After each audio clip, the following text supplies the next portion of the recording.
मित्रांनो, आपण सुरू केलेली आहे विज्ञान विषयावरची PYQ सिरीज, ज्यामध्ये आपण पाहतोय MPSCच्या वेगवेगळ्या स्पर्धा परीक्षांमध्ये 2015 पासून 2025 पर्यंत कशा प्रकारे विज्ञान विषयावर प्रश्न विचारले जातात.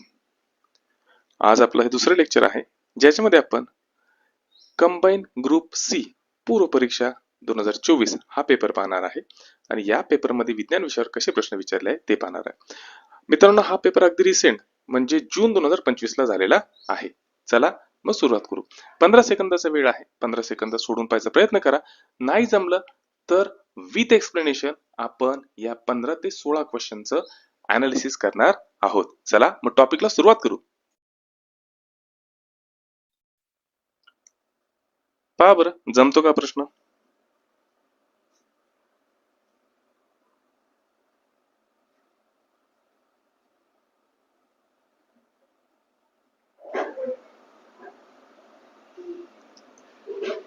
मित्रांनो, हाच प्रश्न 2024च्या कंबाईन गट ब ला थोडा फिरून विचारलेला आहे. PYQ अनालिसिसचा सगळ्यात महत्वाचा फायदा हा होतो की आयोग आता कुठल्या टॉपिकवर प्रश्न विचारतो ते आपल्याला समजायला लागतं. चला आता PYQ चं अनालिसिस करू. प्रश्न काय विचारलेला आहे की खालीलपैकी कोणते इलेक्ट्रॉनिक उपकरण हे प्रकाश ऊर्जेचे रूपांतर विद्युत ऊर्जेमध्ये करत असते? उत्तर आहे फोटो व्होल्टाईक डायोड.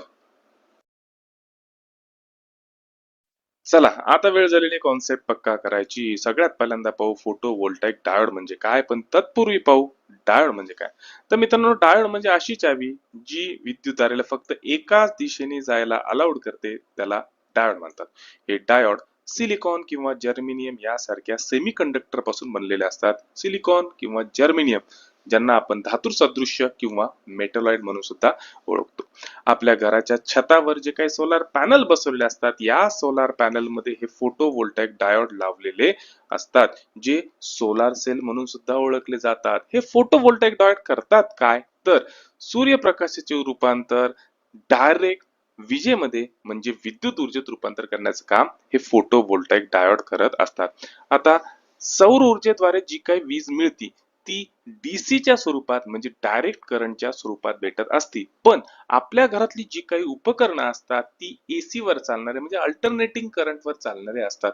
मग सौर ऊर्जेपासून मिळणारी DC स्वरूपातली वीज AC मध्ये कन्वर्ट करण्यासाठी एक उपकरण वापरलं जातं, त्याला इन्व्हर्टर म्हणतात. म्हणजे घराच्या छतावर जर का सोलर पॅनल बसवलं आणि ती वीज जर तुम्हाला वापरायची झाली तर तुम्हाला इन्व्हर्टर बसवावं लागतं. कॉन्सेप्ट पक्का? प्रश्न चला बरं, जमतं का पहा बरं. 15 सेकंदामध्ये सोडवायचा आहे. PYQ सोडवायचा सगळ्यात महत्वाचा फायदा काय असतो? 15 मार्काचं विज्ञान कंबाईनला विचारलं जातं. त्याच्यामध्ये 2 जे प्रश्न असतात ते कृषीवरच असतात. 3 ते 4 क्वेश्चन हे प्राण्यांचे किंवा वनस्पतीच्या वर्गीकरणावर असतात आणि एक प्रश्न ध्वनीवर असतो म्हणजे असतोच. म्हणजे आपल्याला घटक कळतात PYQ अनालिसिस केल्यामुळे की आयोगाला कुठले घटक आवडतात आणि तो कशावर प्रश्न विचारतो. मित्रांनो, हा जो प्रश्न आहे ना, हा 2010 पासून 2025 पर्यंतच्या प्रश्नपत्रिका चालल्या तर हा 7 ते 8 वेळेस आलेला प्रश्न आहे. महत्वाचा प्रश्न आहे, आवडता प्रश्न आहे. चला आता पाहू इथे काय दिलेले प्रश्नामध्ये सांगितलेले की तुम्हाला योग्य पर्याय निवडायचा आहे. पहिला पर्याय काय आहे, तर मानवाच्या आवाजाची जी क्षमता असती ती 20 हर्ट्ज पासून 20,000 हर्ट्ज एवढी असती. म्हणजेच काय, तर माणसाच्या कानाला 20 हर्ट्ज पासून 20,000 हर्ट्ज वारंवारता असणारेच आवाज ऐकू येतात. अगदी विधान बरोबर आहे. पहिलं बरोबर. दुसरं विधान आहे इन्फ्रासॉनिक वेव्हची वारंवारता 20,000 हर्ट्ज पेक्षा अधिक असते. चूक. इन्फ्रासोनिक वेव्हची वारंवारता ही 20 हर्ट्ज पेक्षा सुद्धा कमी असते. त्याच्यामुळे दुसरं विधान हे चूक आहे. त्या ठिकाणी तिसरं विधान जे आहे ते आहे अल्ट्रासॉनिक वेव्हची जी वारंवारता असते ती 20 हर्ट्ज पेक्षा कमी असते. चूक. अल्ट्रासॉनिक वेव्हची वारंवारता जी असते ती 20,000 हर्ट्ज पेक्षा अधिक असती. इथं उलट पुलट विचारलेलं आहे, त्याच्यामुळे हे विधान सुद्धा चुकीचं आहे. आणि चौथं जे दिलेलं आहे ते ध्वनी लहरी घन माध्यमातून प्रवास करू शकत नाही. चूक. ध्वनीच्या प्रसारणासाठी माध्यमाची गरज असते, निर्वातातून ध्वनी जाऊ शकत नाही आणि घन माध्यम हे ध्वनीच्या प्रसारणासाठी अतिशय उत्कृष्ट माध्यम आहे. त्याच्यामुळं हे सुद्धा विधान चुकीचं आहे. चला आता कॉन्सेप्ट आपण डिटेल मध्ये पक्का करू. कॉन्सेप्ट पक्का करायच्या अगोदर आपण पाहू वारंवारता किंवा फ्रिक्वेन्सी म्हणजे काय. एका ठराविक ठिकाणाहून एका सेकंदामध्ये जेवढे तरंग पास होतात त्यांना म्हणलं जातं वारंवारता किंवा फ्रिक्वेन्सी. उदाहरण जर द्यायचं झालं, मी म्हणलं की एका वेव्हची फ्रिक्वेन्सी 1 हर्ट्झ आहे, याचाच अर्थ एका ठिकाणाहून एका सेकंदात एकच वेव्ह पास होतीये. 2 हर्ट्झ असेल तर एका ठिकाणाहून एका सेकंदात 2 वेव्ह पास होत आहे. आलं लक्षात? याला म्हणायचं वारंवारता किंवा फ्रिक्वेन्सी. आता या वारंवारतेचं फ्रिक्वेन्सीचं एकक काय आहे तर हर्ट्झ. या फ्रिक्वेन्सीवरून वेव्हचे तरंगांचे दोन प्रकार पडतात. पहिला पडतो अल्ट्रासॉनिक वेव्स आणि दुसरा पडतो इन्फ्रासॉनिक वेव्स. अल्ट्रासॉनिक वेव्स म्हणजे काय, ज्यांची वारंवारता फ्रिक्वेन्सी 20,000 हर्ट्झ पेक्षा अधिक आहे, म्हणजेच एका ठिकाणाहून एका सेकंदात 20,000 हर्ट्झ पेक्षाही जास्त तरंग पास होत आहे, ते असतात अल्ट्रासॉनिक वेव्स. आणि त्याच्या उलट इन्फ्रासॉनिक वेव्स, यांची फ्रिक्वेन्सी ही 20 हर्ट्झ पेक्षा सुद्धा कमी असते, म्हणजे एका सेकंदात एका ठिकाणाहून फक्त 20 हर्ट्झ पेक्षाही कमी तरंग पास होत असतात. कॉन्सेप्ट पक्का. मग इन्फ्रासॉनिक वेव्हचं उदाहरण जर द्यायचं झालं तर भूकंप लहरी किंवा ज्वालामुखी. गोठ्यामध्ये बांधलेली जनावरे अचानक हंबरडा फोडायला लागतात, कारण की त्या भूकंप व्हायच्या आधी त्या जनावरांना कळतं की भूकंप होणार आहे. का? कारण की ते इन्फ्रासॉनिक वेव्स ऐकू शकतात. माणूस ऐकू शकत नाही, कारण माणसाच्या कानाची क्षमता 20 हर्ट्झ पासून 20,000 हर्ट्झ एवढी आहे. कॉन्सेप्ट पक्का. मग अल्ट्रासॉनिक वेव्हचं जर का उदाहरण द्यायचं झालं तर वटवाघळं किंवा डॉल्फिन सारखे प्राणी या अल्ट्रासॉनिक वेव्हचा वापर करत असतात. वटवाघळं भक्ष्य पकडण्यासाठी किंवा रस्ता शोधण्यासाठी या अल्ट्रासॉनिक वेव्हचा वापर करत असतात. बऱ्याच वेळा गर्भवती स्त्रिया यांच्या गर्भाची स्थिती जर पाहिजे असेल तर त्यावेळेस त्यांची सोनोग्राफी केली जाते. यामध्ये सुद्धा या अल्ट्रासॉनिक वेव्हचाच वापर होतो. आता भाऊ पुढचा प्रश्न पहा बरं, 15 सेकंदात जमतो का?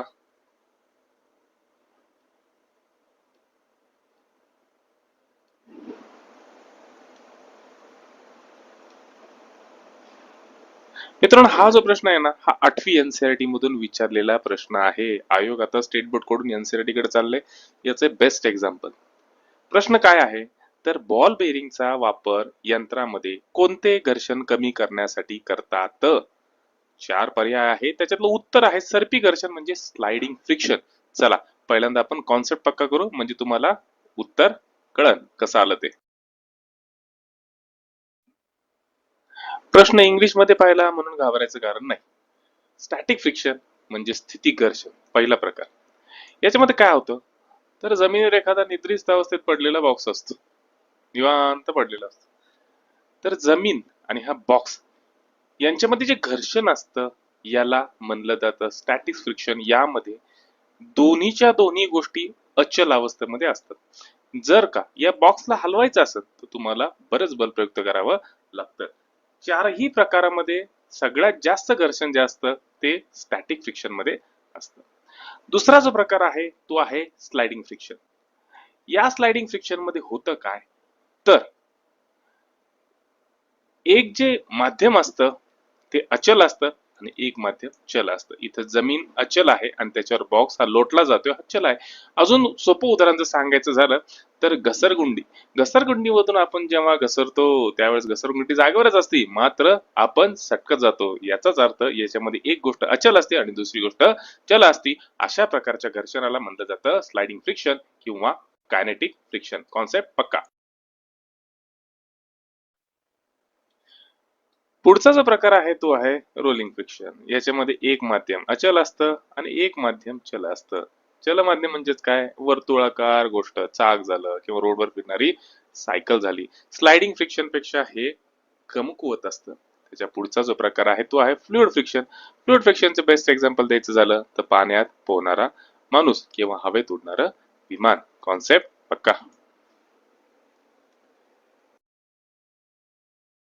मग या बॉल बेरिंगचा वापर यंत्रामध्ये असणारं स्लाइडिंग फ्रिक्शन कमी करण्यासाठी केला जातो. कॉन्सेप्ट पक्का. चला आता पाहू पुढचा प्रश्न. सोडवायची गरज नाही कारण की हा प्रश्न रद्द झालेला आहे. आयोगाची आपली नेहमीची सवय चला मित्रांनो, जमतो का प्रश्न पहा बरं 15 सेकंदामध्ये. आयोगाचा सगळ्यात आवडीचा प्रश्न 2010 पासून 2025 पर्यंतच्या जर का प्रश्नपत्रिका पाहिल्या तर हा प्रश्न 17चे 60 वेळेस विचारलेला आहे. 8वीच्या धातू अधातू या धड्यातला हा प्रश्न आहे. प्रश्न आहे कांस्य म्हणजे ब्रॉन्झ या मिश्र धातूमध्ये म्हणजे संमिश्रामध्ये टिंब या दोन धातूंचा समावेश असतो. उत्तर आहे कॉपर आणि टीन. हा प्रश्न मित्रांनो जसंच्या तसं कंबाईन पूर्व गट ब 2024 ला विचारलेला आहे. जर तुम्ही माझं यापूर्वीचं एक्सप्लेनेशनचं लेक्चर नसेल पाहिलं पीवायक्यूचं तर नक्की पाहून घ्या, तुम्हाला लक्षात येऊन जाईल. पीवायक्यू अनालिसिसचा सगळ्यात मोठा फायदा काय होतो की बरेच असे प्रश्न असतात की जे जसेच्या तसे रिपीट होत असतात, म्हणजे फुकटचे मार्क तुम्हाला भेटत असतात. चला आता आपण कॉन्सेप्ट पक्का करू डिटेल मध्ये. मग अजून पण काय असे संमिश्र आहे की ज्याच्यावर एमपीएससी प्रश्न विचारते. 8वीचा धडा धातू अधातू आणि संमिश्र याच्यातून हा प्रश्न विचारला जातो. सगळ्यात पहिल्यांदा पाहू संमिश्र म्हणजे काय. दोन किंवा त्याच्यापेक्षा अधिक धातू जेव्हा मिक्स केलं जातो जेव्हा नवीन काहीतरी जन्माला येतं त्याला संमिश्र म्हणायचं, किंवा दोन किंवा अधिक धातू किंवा त्याच्यापेक्षा अधिक अधातू मिक्स करून जे नवीन काहीतरी जन्माला येतं त्याला काय म्हणायचं संमिश्र किंवा अलॉय. कॉमनली वापरले जाणारे संमिश्र कोणते तर ब्रास. कशापासून बनतं तर कॉपर आणि झिंक पासून. दुसरं ब्रॉन्झ न गंजणार कशापासून बनतं कॉपर आणि टिन पासून. आणि तिसरं शोल्डरिंग वायर जी असते ना आपण टीव्ही जे पाहतो त्याच्यात जे बोर्ड असतात, पीसीबी असतात, इलेक्ट्रिक बोर्ड असतात, त्याच्यामध्ये जी शोल्डरिंग केलेली असते ती शोल्डरिंग ते कशापासून बनतं ते शोल्डर लीड आणि टिन पासून. कॉन्सेप्ट पक्का. अजून थांबा, अजूनही आहे की ज्याच्यावर एक प्रश्न विचारतो. हे अजून काही आल्यावर आहे की ज्याच्यावर एमपीएससी नेहमी प्रश्न विचारते आणि त्यातलं आवडीचं आलाय जर म्हणलं एमपीएससी तर ते गन मेटल. मग गन मेटल बनतं कशापासून, त्याचा उपयोग कुठं होतो. प्रामुख्याने गन्स बंदुका बनवण्यासाठी, बॅरल बनवण्यासाठी, बेरिंग बनवण्यासाठी. बनतं कशापासून तर कॉपर, त्याच्यानंतर टिन, झिंक आणि लीड यापासून बनलेलं असतं. एकदा व्हिडिओ व्यवस्थित पॉज करा, या सगळ्याच्या नोट्स बनवा, कारण की याच्यावर प्रश्न विचारला जातोच. आणि मित्रांनो हे जे आहे हे लुसेंट जनरल सायन्स या पुस्तकातून हे प्रश्न विचारला गेलेला आहे.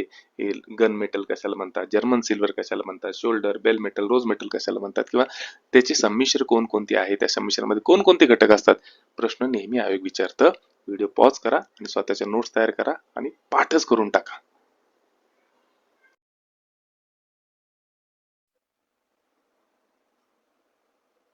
चला जमतो का प्रश्न पहा बरं. 11वी केमिस्ट्री एनसीईआरटी बेस्ड क्वेश्चन आहे.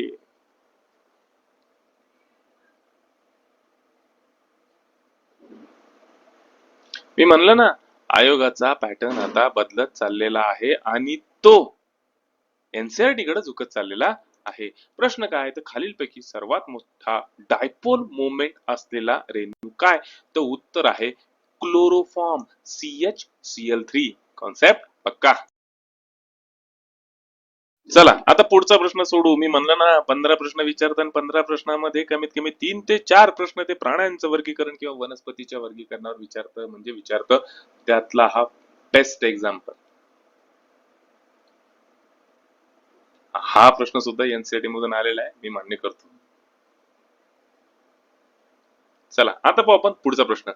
हा तत्पूर्वी प्राण्यांचं वनस्पतीचं वर्गीकरण माझ्या सायन्सच्या प्लेलिस्ट मध्ये डिटेल मध्ये दिलेलं आहे. एनसीईआरटी चे सुद्धा लेक्चर आहे, कोणाला इच्छा असेल तर जाऊन पहा. प्लेलिस्ट मध्ये फ्री मध्ये व्हिडिओ अवेलेबल आहे.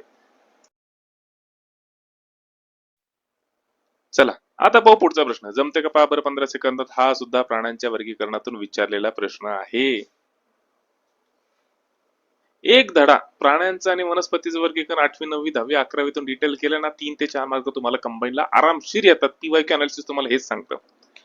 चला पहिल्यांदा प्रश्न वाचू. प्रश्न काय सांगतोय तर पेट्रोमायझोन मध्ये टिंब अँटी कॉग्युलंट स्त्रवले जातात. उत्तर आहे लाळ ग्रंथी किंवा सलॅवरी ग्लँड. आता इथं कॉन्सेप्ट पक्का करणं गरजेचं आहे आणि डिटेल मध्ये करू. चला सगळ्यात पहिल्यांदा पाहू पेट्रोमायझोन म्हणजे काय. तर पेट्रोमायझोन म्हणजे लॅम्प्रे. लॅम्प्रे म्हणजेच काय तर जबडा नसलेला मासा आहे. पहा हा जबडा नसलेला मासा म्हणजे लॅम्प्रे. याच्या तोंडामध्ये याला जबडा नसतो पण याच्या तोंडामध्ये असंख्य वर्तुळाकार असे दात असतात. हा काय करतो भक्ष्याला जाऊन पकडतो आणि भक्ष्याच्या शरीरामधलं रक्त प्यायला सुरुवात करतो. आता भक्ष्याच्या शरीरातलं जे रक्त आहे ते गोठू नाही किंवा त्याचा गुठळ्या होऊ नये म्हणून अँटीकॉग्युलंट नावाचं रसायन सुद्धा स्त्रवतो. हे जे अँटीकॉग्युलंट, आता कॉग्युलंट माहिती, कॉग्युलंट काय असतो? मला जर का जखम झाली, रक्तप्रवाह सुरू झाला आणि तो काही वेळानंतर लगेच थांबून जातो. का? कारण त्याच्यावर खपली धरती, त्याच्यावर गुठळ्या होतात रक्ताच्या, त्याला म्हणायचं कॉग्युलेशन. आणि अँटीकॉग्युलंट म्हणजे काय? की बाबा रक्ताच्या गुठळ्या होऊ नये म्हणून स्त्रवणारं रसायन. मग हे जे केमिकल आहे किंवा हे जे अँटीकॉग्युलंट आहे हे स्त्रवण्याचं काम कोण करत असतं? तर या सलायवरी ग्लँड करत असतात. आणि या सलायवरी ग्लँड कुठं असतात? तर या माशेच्या जिभेच्या खाली. आलं लक्षात? कॉन्सेप्ट पक्का. पेट्रोमायझिन म्हणजे काय? जबडा नसलेला मासा.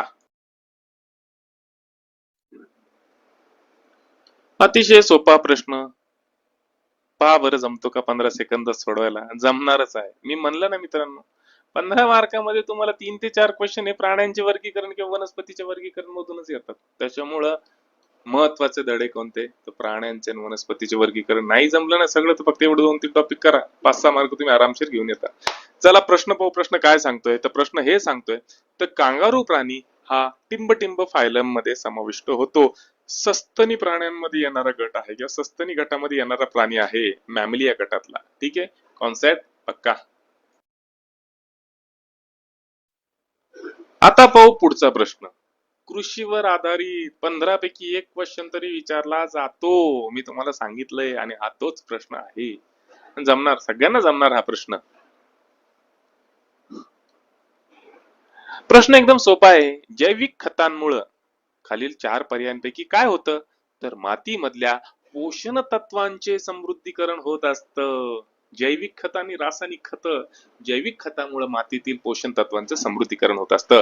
कॉन्सेप्ट पक्का. पीवायक्यू अनालिसिसचा सगळ्यात मोठा फायदा काय? तर 15 पैकी 2 प्रश्न कृषीवर विचारले जातात म्हणजे जातात.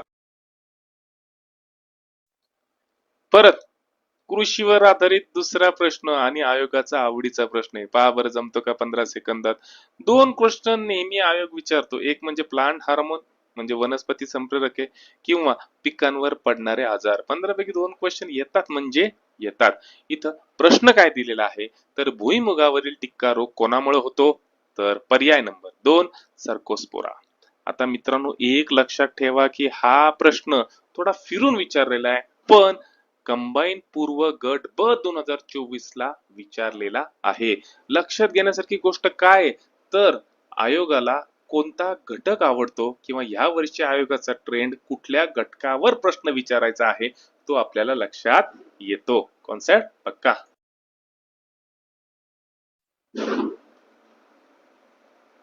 आता आपल्याला एवढं तर कळलं की भुईमुगावर जो टिक्का रोग पडतो त्याला कारणीभूत कोण असतो?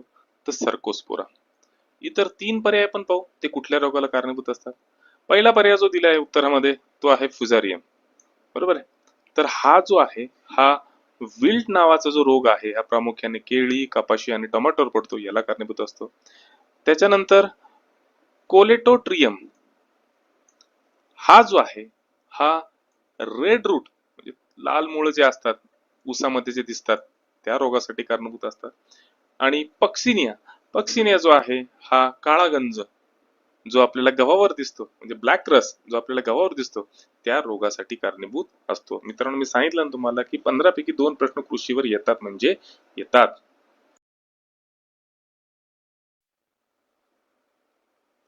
चला जमतो का पहा बरं प्रश्न. पुन्हा एकदा प्राण्यांच्या वर्गीकरणावर आलेला प्रश्न आहे. मित्रांनो डिटेल मध्ये जर का तुम्हाला प्राण्यांचं आणि वनस्पतीचं वर्गीकरण शिकायचं असेल तर माझ्या चॅनलला सबस्क्राईब करा. प्लेलिस्ट मध्ये अॅनिमेटेड व्हिडिओ सहित प्राण्यांचं वर्गीकरण आणि वनस्पतींचे वर्गीकरणाचे चांगले असे लेक्चर दिलेले आहे. नक्की एकदा पहा, फायदा होईल. चला पहा बरं जमतो का पुढचा प्रश्न.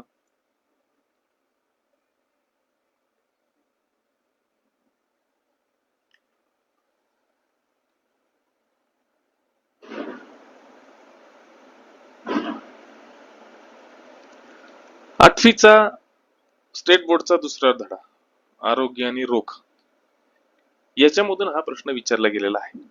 मित्रांनो पोलिओ हा आजार आयोगाचा सगळ्यात आवडता आजार. 2024 मध्येच राज्यसेवेला पोलिओवर प्रश्न विचारला गेलेला होता. आणि अगदी 2024च्या कंबाईनला परत पोलिओवर आयोगाकडून प्रश्न विचारला गेलाय. ठीक आहे, चला मग पहिल्यांदा आपण कॉन्सेप्ट पक्का करू.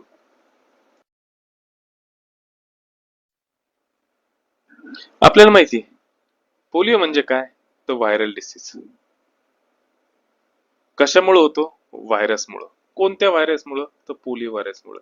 काय करतो, तर मज्जा संस्थेवर किंवा नर्वस सिस्टीमवर अटॅक करतो आणि त्याच्यामुळं पायाला अपंगत्व येत असतं. आता या पोलिओवरची सगळ्यात पहिली लस जर कोणी शोधून काढली असेल तर ती 1955 मध्ये जॉन साल्क यांनी शोधून काढली होती. त्यांच्या लसीला IPV असं म्हणलं जातं. ही जी लस होती, ही लस इंजेक्शनद्वारे दिली जायची. याच लसीला पुन्हा चांगल्या पद्धतीने डेव्हलप करण्याचं काम अल्बर्ट सॅबिन यांनी केलं होतं. यांनी तोंडाद्वारे दिले जातील अशी ही लस शोधून काढली होती. तिचं नाव होतं ओरल पोलिओ वॅक्सिन म्हणजेच OPV. आणि आजही जगामध्ये अल्बर्ट सॅबिन यांनी तयार केलेल्या OPVचाच वापर केला जातो. ओरल पोलिओ वॅक्सिन लहान मुलांना दिलं जातं. कॉन्सेप्ट पक्का. चला आता पाहू आपण पुढचा प्रश्न. पहा बरं 15 सेकंदात जमतोय का. 12वी NCERT मधला प्रश्न या अगोदरच सांगतो. मी म्हणलं ना आयोग आता NCERT कडे झुकत चाललंय. प्रश्न काय आहे, तर ज्या परस्पर संबंधामध्ये एका प्रजातीला फायदा होतो आणि दुसऱ्याला हानी पोहोचत नाही किंवा फायदाही होत नाही अशा संबंधाला काय म्हणलं जातं, तर कॉमेन्सिलिझम. आलं लक्षात. आता आपण कॉन्सेप्ट डिटेल मध्ये पक्का करू. हे जे 4 पर्याय दिलेले आहे हे कशासाठी दिलेले आपण ते पाहू. आहे त्याला म्हणायचं परस्परवाद म्हणजे म्युच्युअलिझम. असा संबंध जिथे दोन्हीही जीवांना फायदा होतो त्या संबंधांना परस्परवाद किंवा म्युच्युअलिझम म्हणलं जातं. उदाहरण जर द्यायचं झालं तर लायकेन म्हणजेच दगडफूल, याच्यामध्ये बुरशी आणि शैवाल या दोघांना सुद्धा परस्पर संबंधांचा फायदा होत असतो.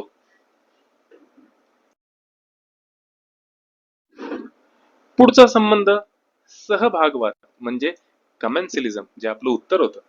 कमेन्सिलिझम म्हणजे असा संबंध जिथे एका जीवाला फायदा होतो मात्र दुसऱ्या जीवाला हानी सुद्धा होत नाही आणि मदत सुद्धा होत नाही. उदाहरण जर द्यायचं झालं तर हा व्हेल मासा आहे.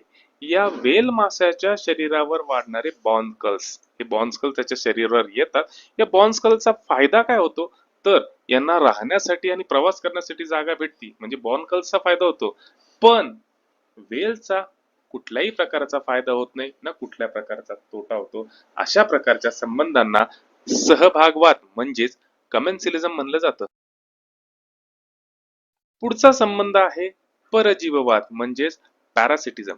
याच्यामध्ये होतं काय, की एक परजीवी एका यजमानाच्या शरीरावर वाढतो आणि त्या यजमानाचं तो नुकसानच करतो. याला म्हणलं जातं पॅरासिटिझम. याचं उदाहरण जर द्यायचं झालं तर कुस्कुटा म्हणजे अमरवेल. अमरवेल काय करतं, ही एक परजीवी वनस्पती आहे. होस्ट म्हणजे यजमान वनस्पतीवर वाढते आणि त्याच्याकडून स्वतःचीच पोषक तत्व मिळून घेते. याला म्हणायचं परजीववाद किंवा पॅरासिटिझम.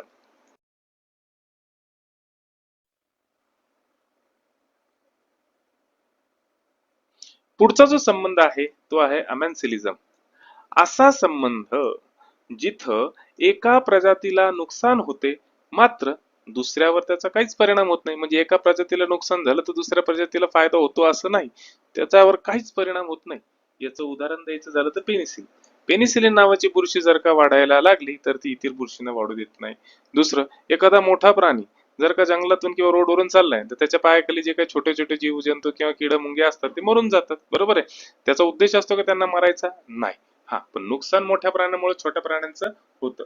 अशा संबंधांना म्हणलं जातं अमॅनिलिझम. कॉन्सेप्ट पक्का. 12वी NCERT मधला हा टॉपिक आहे.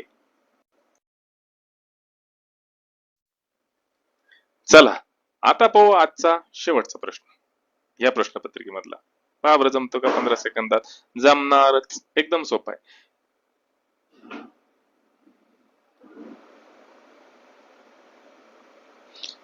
प्रश्न काय, तर या खनिजाच्या अभावामुळं गलगंड हा आजार होतो.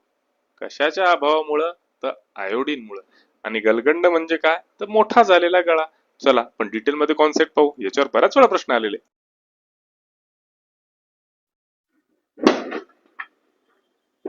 मग गलगंडामध्ये नेमकं होतं काय, की आहारातून आयोडीन कमी प्रमाणात घेतलं जातं. परिणामतः आपल्या गळ्यामध्ये ज्या थायरॉइड ग्रंथी असतात त्यांचं महत्वाचं कार्य काय असतं, तर थायरॉक्सिन आणि ट्रायआयोडीथायरोनिन म्हणजेच काय, T4 आणि T3 नावाचं हार्मोन स्त्रवायचं. आता आयोडीनच्या कमतरतेमुळे थायरॉइड ग्लँड कडून हे हार्मोन्स कमी प्रमाणात स्त्रवले जातात. टेन्शन कोणाला येतं? या थायरॉइड ग्लँडलाच येतं. ती म्हणते की बाई मी तर जेवढं पाहिजे तेवढं हार्मोन देत नाही शरीराला. मग ही काय करते? जास्त हार्मोन देण्यासाठी स्वतःचा आकार वाढवते आणि परिणामतः रूपांतर होतं गलगंड या आजारात. मग आयोडीच्या कमतरतेमुळे काय होत असतं, तर थायरॉइड ग्रंथींचा आकार वाढत असतो. मित्रांनो, हे जे आहे ना T4 आणि T3 हार्मोन, याच्यावर खूप वेळेस प्रश्न आलेला आहे. आणि मी सांगतो तुम्हाला, एनसीईआरटी जर अवघड वाटत असेल तर माझ्या प्लेलिस्ट मध्ये एनसीईआरटी चे सुद्धा लेक्चर आहे. तुम्ही विज्ञानावरचे ते एनसीईआरटी चे लेक्चर पाहू शकता आणि बदलता ट्रेंड जो आहे त्याच्यानुसार आपला अभ्यास सुद्धा करू शकता. चला, प्रयत्न आवडत असेल तर चॅनलला सबस्क्राईब करा, लाईक करा, शेअर करा आणि पुढच्या व्हिडिओची वाट पहा. उद्याच्या व्हिडिओमध्ये आपण नवीन प्रश्नपत्रिका घेऊन येईन आणि नवीन पीओके अनालिसिस करू. चला, भेटू आपण पुढच्या व्हिडिओमध्ये. तोपर्यंत मन लावून अभ्यास करा, जबरदस्त अभ्यास करा. बेस्ट ऑफ लक.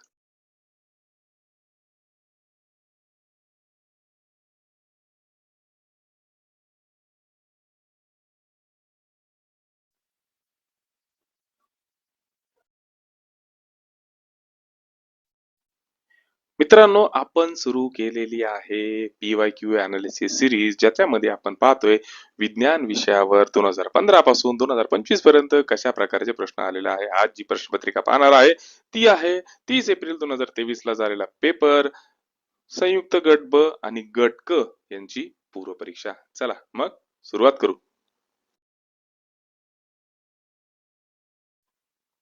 इथं पहिलाच प्रश्न जो विचारलेला ना मित्रांनो, वनस्पतीचे वर्गीकरणामधून आलेला प्रश्न आहे. मी म्हणतो ना, आयोगाचे आवडते टॉपिक वनस्पतीचे वर्गीकरण, प्राण्यांचे वर्गीकरण. काहीच नाही करायचं, हेच धडे करायचे. 8वी 9वी 10वी 11वी 12वी नीट घासून पुसून करून टाकायचे, 4 मार्क फिक्स पकडायचे. चला, काय दिलेले या ठिकाणी, तर शैवाल वर्गीकरणामध्ये किटोफोरॉल्स हा गट खालीलपैकी कोणत्या वर्गामध्ये येतो? 11वी एनसीईआरटी मधून विचारलेला प्रश्न आहे आणि उत्तर आहे क्लोरोफायटा. चला, डिटेल मध्ये कॉन्सेप्ट पक्का करू. मित्रांनो, एनसीईआरटी बेस क्वेश्चन आला तर घाबरून जायचं कारण नाही, कारण की आपली एनसीईआरटी बेस सिरीज लवकरच लॉन्च होत आहे आणि अगदी पूर्ण शुद्ध मराठीमध्ये शिकवली जाणार आहे. त्याच्यामुळे टेन्शन घ्यायचं नाही. फ्री सिरीज आहे, फक्त तुम्हाला चॅनलला सबस्क्राईब करायचंय, बेल नोटिफिकेशनला प्रेस करायचंय, त्याच्यामुळे नवनवीन नोटिफिकेशन येत राहतील. चला आता कॉन्सेप्ट पक्का करू. या ठिकाणी विटेकर साहेबांचा फोटो दिलेला आहे. विटेकर साहेब कोण? ज्यांनी सजीव सृष्टीचं वर्गीकरण 5 गटात केलं होतं. पहिला गट होता मोनेराचा, दुसरा होता प्रोटिस्टाचा, तिसरा होता फंगायचा, चौथा होता वनस्पतींचा आणि 5वा होता प्राण्यांचा, प्लांटी आणि अॅनिमिलिया. आता याच्यामध्ये वनस्पती वर्गीय जे होते त्यांचं पुन्हा 5 गटात वर्गीकरण होतं. पहिला आहे अल्गी म्हणजे शैवाल, नंतर ब्रायोफायटा, नंतर टेरिडोफायटा, जिम्नोस्पर्म आणि अँजिओस्पर्म. अँजिओस्पर्म म्हणजे फुलं देणारे वनस्पती जे आज रोडवर दिसतात ते सगळे अँजिओस्पर्म आहे. या अल्गीचे पुन्हा म्हणजे शैवाल वर्गीय वनस्पतींचे पुन्हा 3 प्रकार पडतात. पहिला पडतो क्लोरोफायसी, म्हणजे यांचा कलर अहो ग्रीन असतो. दुसरा आहे फयोफायसी, यांचा कलर ब्राऊन किंवा तपकिरी असतो. त्याच्यानंतर रोडोफायसी, यांचा कलर लाल असतो. म्हणजे हिरवं शैवाल, तपकिरी शैवाल आणि रेड शैवाल. डिटेल मध्ये आपण कॉन्सेप्ट पक्का करणारच आहोत आपल्या एनसीईआरटीच्या सिरीज मध्ये. चला आता वळू आपण पुढच्या प्रश्नाकडे.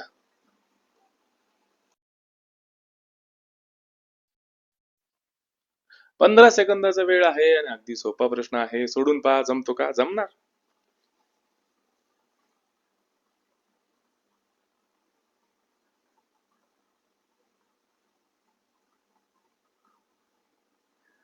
उत्तर आहे मुळं ऑक्सिजन पासून वंचित राहतात. अति पाण्यामुळे वनस्पती मृत होतात, कारण मुळं ऑक्सिजन पासून वंचित राहतात. मित्रांनो, पहिले 2 ते 3 क्वेश्चन हे लगेच वनस्पतींच्या वर्गीकरणावर आलेले आहे. मी म्हणलं ना, टॉपिक किती महत्वाचा आहे. चला आता पाहू पुढचा प्रश्न. चला पहा बरं, जमतं का पुढचा प्रश्न. नीट वाचून घ्या शांतपणे. कॉन्सेप्ट आपण पक्का करणार.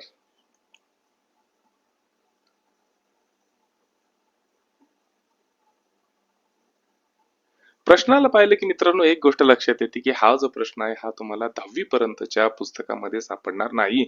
2022 असो 2023 असो या दोन्ही प्रश्नपत्रिकांमध्ये आयोगाने जास्तीत जास्त एनसीईआरटी बेस्ड क्वेश्चन विचारलेले आहे. दुसरी महत्वाची गोष्ट म्हणजे की आपल्याला पीवायक्यू अनालिसिसचा सगळ्यात मोठा फायदा काय होतो माहिती का, की आयोगाचे आवडते घटक आवडते टॉपिक कळतात आणि ते जर का टॉपिक आपण डिटेलमध्ये केले डीपली केले तर आपले मार्क कधीच जाऊ शकत नाही. मी तुम्हाला 2015 पासून 2025 पर्यंतच्या कुठल्याही प्रश्नपत्रिका काढा त्याच्यामध्ये तुम्हाला 2 ते 3 क्वेश्चन नेहमी प्राण्यांचे वर्गीकरण वनस्पतींचे वर्गीकरणावर विचारले जातात आणि वनस्पतीच्या वर्गीकरणामध्ये सुद्धा त्याचा आवडता जर टॉपिक असेल आयोगाचा परीक्षकाचा तर तो आहे शैवाल किंवा अल्गी. त्यामधला हा प्रश्न आहे. आलं लक्षात? अनालिसिस करायचा फायदा. चला आपण आता डिटेल मध्ये पाहू. प्रश्न काय सांगितलेला तर प्रश्न सांगितलेला आहे की नायट्रोजन स्थिर करण्यासाठी खालीलपैकी कोणते शैवाल उपयोगी पडते. उत्तर आहे मिक्सोफायसी. याचं दुसरं नाव काय तर सायनोबॅक्टेरिया. अजून एखादं नाव काय तर ब्ल्यू ग्रीन अल्गी. मित्रांनो तुम्ही एनसीईआरटीचं 11वीचं पुस्तक वाचलं तर त्याच्यात आता एक रिव्हिजन आलेली आहे आणि त्याच्यानुसार हा प्रश्न तर त्यावेळेस कॅन्सलच झाला पाहिजे. का कॅन्सल झाला पाहिजे तर सिंपल आहे, कारण की सुरुवातीला मिक्सोफायसी याला अल्गी मानलं जायचं पण ऍक्च्युली मिक्सोफायसी म्हणजेच काय सायनोबॅक्टेरिया. त्याच्यामुळं हा शैवाल वर्गात मोडत नाही तर हा बॅक्टेरिया वर्गामध्ये मोडतो. विश्वास नसेल तर 11वीचं पुस्तक एनसीईआरटीचं पाहून घ्या. चला कॉन्सेप्ट पक्का. आता पाहू पुढचा प्रश्न. चला आता सोडू पुढचा प्रश्न. 15 सेकंदाचाच वेळ आहे. प्रश्न थोडा अवघड आहे कारण की 11वी एनसीईआरटी मधून विचारलेला प्रश्न आहे. 10वीच्या स्टेट बोर्डच्या पुस्तकामध्ये याच्याबद्दल दिलेलं आहे पण तेवढं डिटेल मध्ये दिलेलं नाही. याच्यासाठी तुम्हाला 11वी एनसीईआरटी वाचावं लागणार. टेन्शन घेऊ नका, एनसीईआरटी ची आपली सिरीज आहे. चला प्रश्न काय विचारलेला आहे की मिओसिसच्या टप्प्यांचा योग्य क्रम कोणता आहे तो आपल्याला सांगायचा आहे. उत्तर आहे 3 लेप्टिन झायगटिन पचायटिन डिप्लेटिन आणि डायकायनेसिस. चला आता आपण कॉन्सेप्ट पक्का करू. चला मित्रांनो आता सगळ्यात पहिल्यांदा समजून घेऊ की मिओसिस असतं काय. मिओसिस म्हणजे मित्रांनो पेशी विभाजनाचा प्रकार. साधारणतः पेशी विभाजनाचे सेल डिव्हिजनचे 2 प्रकार असतो. पहिला असतो मायटोसिस आणि दुसरा असतो मिओसिस. या मायटोसिसला मराठीमध्ये म्हणलं जातं समसूत्री विभाजन आणि मिओसिसला म्हणलं जातं अर्धसूत्री विभाजन. याच्यात होतं काय की जी जनन पेशी असती ती पेशी फुटती आणि तिच्यापासून 2 नव्या पेशी जन्माला येतात. समजा या जनन पेशीमध्ये जर का 4 क्रोमोझोम असेल तर जन्माला येणाऱ्या ज्या पाल्य पेशी असतात किंवा डॉटर सेल असतात याच्यामध्ये सुद्धा क्रोमोझोमची संख्या ही 4च असते. म्हणजे आई पेशीमध्ये जेवढे क्रोमोझोम आहे तेवढेच क्रोमोझोम तुम्हाला मुला पेशीमध्ये सुद्धा किंवा डॉटर सेल मध्ये दिसणार आहे. मिओसिस याच्यापेक्षा थोडं वेगळं. मिओसिस मध्ये होतं काय की जी पॅरेंट पेशी असती ती फुटती आणि तिच्यापासून 4 नव्या पेशी जन्माला येतात.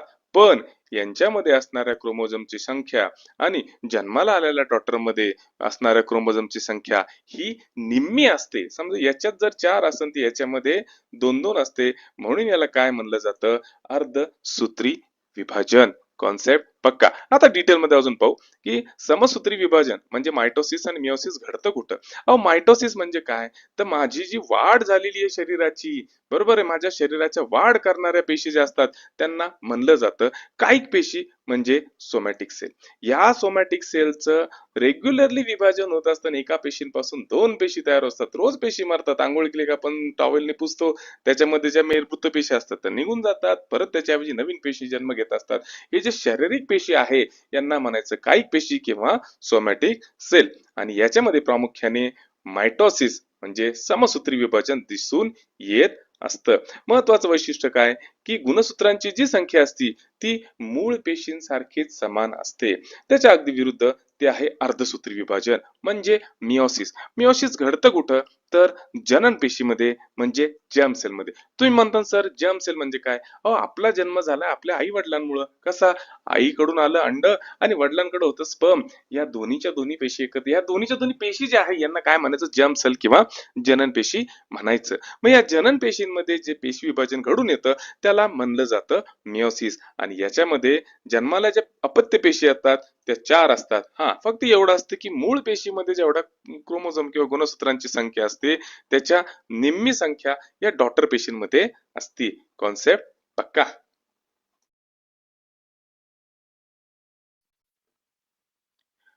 आता हे जे अर्धसूत्री विभाजन आहे म्हणजे मियोसिस जे आहे ते 2 टप्प्यामध्ये पार पडतं. त्याच्यातला पहिला टप्पा जो असतो तो मोठा असतो आणि मित्रांनो या टप्प्यामध्ये जे इतर काही छोटे छोटे टप्पे समाविष्ट झालेले आहे की ज्याच्यामध्ये क्रोमोझोमचा फरक दिसायला लागतो त्याच्यानुसार याचे 5 प्रकार पडतात आणि त्या 5 प्रकारांचा सिक्वेन्स तुम्हाला प्रश्नामध्ये विचारलेला आहे. एकदा व्हिडिओ पॉज करा आणि डिटेल मध्ये निवांत पाहून घ्या. कॉन्सेप्ट अजून पक्का होणार.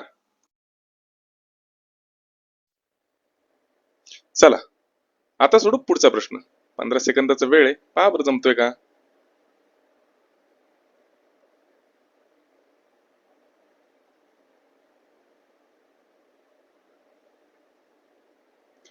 तर प्रश्न असा आहे की अँटीमनी संयुगे टिंबटिंबच्या उपचारासाठी वापरण्याची शिफारस केली जाते.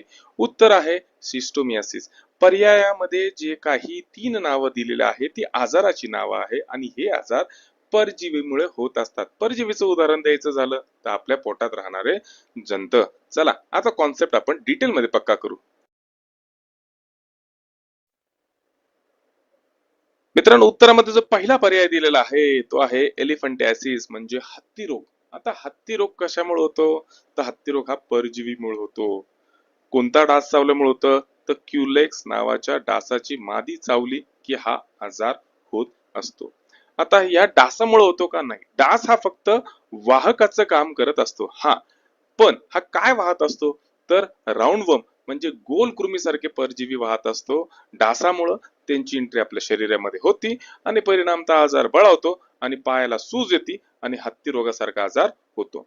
पुढचा जो आजार आहे त्याचं नाव आहे सिस्टोमियासिस. आता सिस्टोमियासिस यालाच गोगलगाईचा ताप सुद्धा म्हणलं जातं. का बरं म्हणलं जातं गोगलगाईचा ताप? स्वच्छ पाण्याच्या तळ्यामध्ये तुम्ही पोहताय त्याच्यामध्ये असंख्य असे गोगलगाई आहे. या गोगलगाईच्या अंगावर जो परजीवी राहतो तो असतो रक्त फ्लूक म्हणजे ब्लड फ्लूक. मग ह्या रक्त फ्लूक मुळे आपल्या शरीरामध्ये ताप येतो, त्याच्यानंतर पोटाच्या समस्या निर्माण होतात, यासारखे आजार होतात. हा जो आजार आहे याला म्हणायचं सिस्टोमियासिस आणि या आजाराच्या उपचारासाठी अँटी मनीची संयुगे वापरले जातात. मी जे परजीवी आहे त्यांचे हे फोटो साईडला दिलेले आहे. एकदा व्हिडिओ पॉज करा आणि पाहून घ्या. पुढचा परजीवीमुळे होणारा आजार जर म्हणला तर फॅसिलिओप्सियासिस. हा होतो कशामुळे तर चपट्या कृमींमुळे होतो. या चपट्या कृमी राहतात कुठं तर आतड्यामध्ये राहतात. आलं लक्षात? कॉन्सेप्ट पक्का? पहा मित्रांनो जमतं का पुढचा प्रश्न 15 सेकंदात. ह्या प्रश्नाकडे पाहिल्यावर तुमच्या लक्षात येईल की आयोग आता एनसीईआरटी कडे झुकत चाललेला आहे.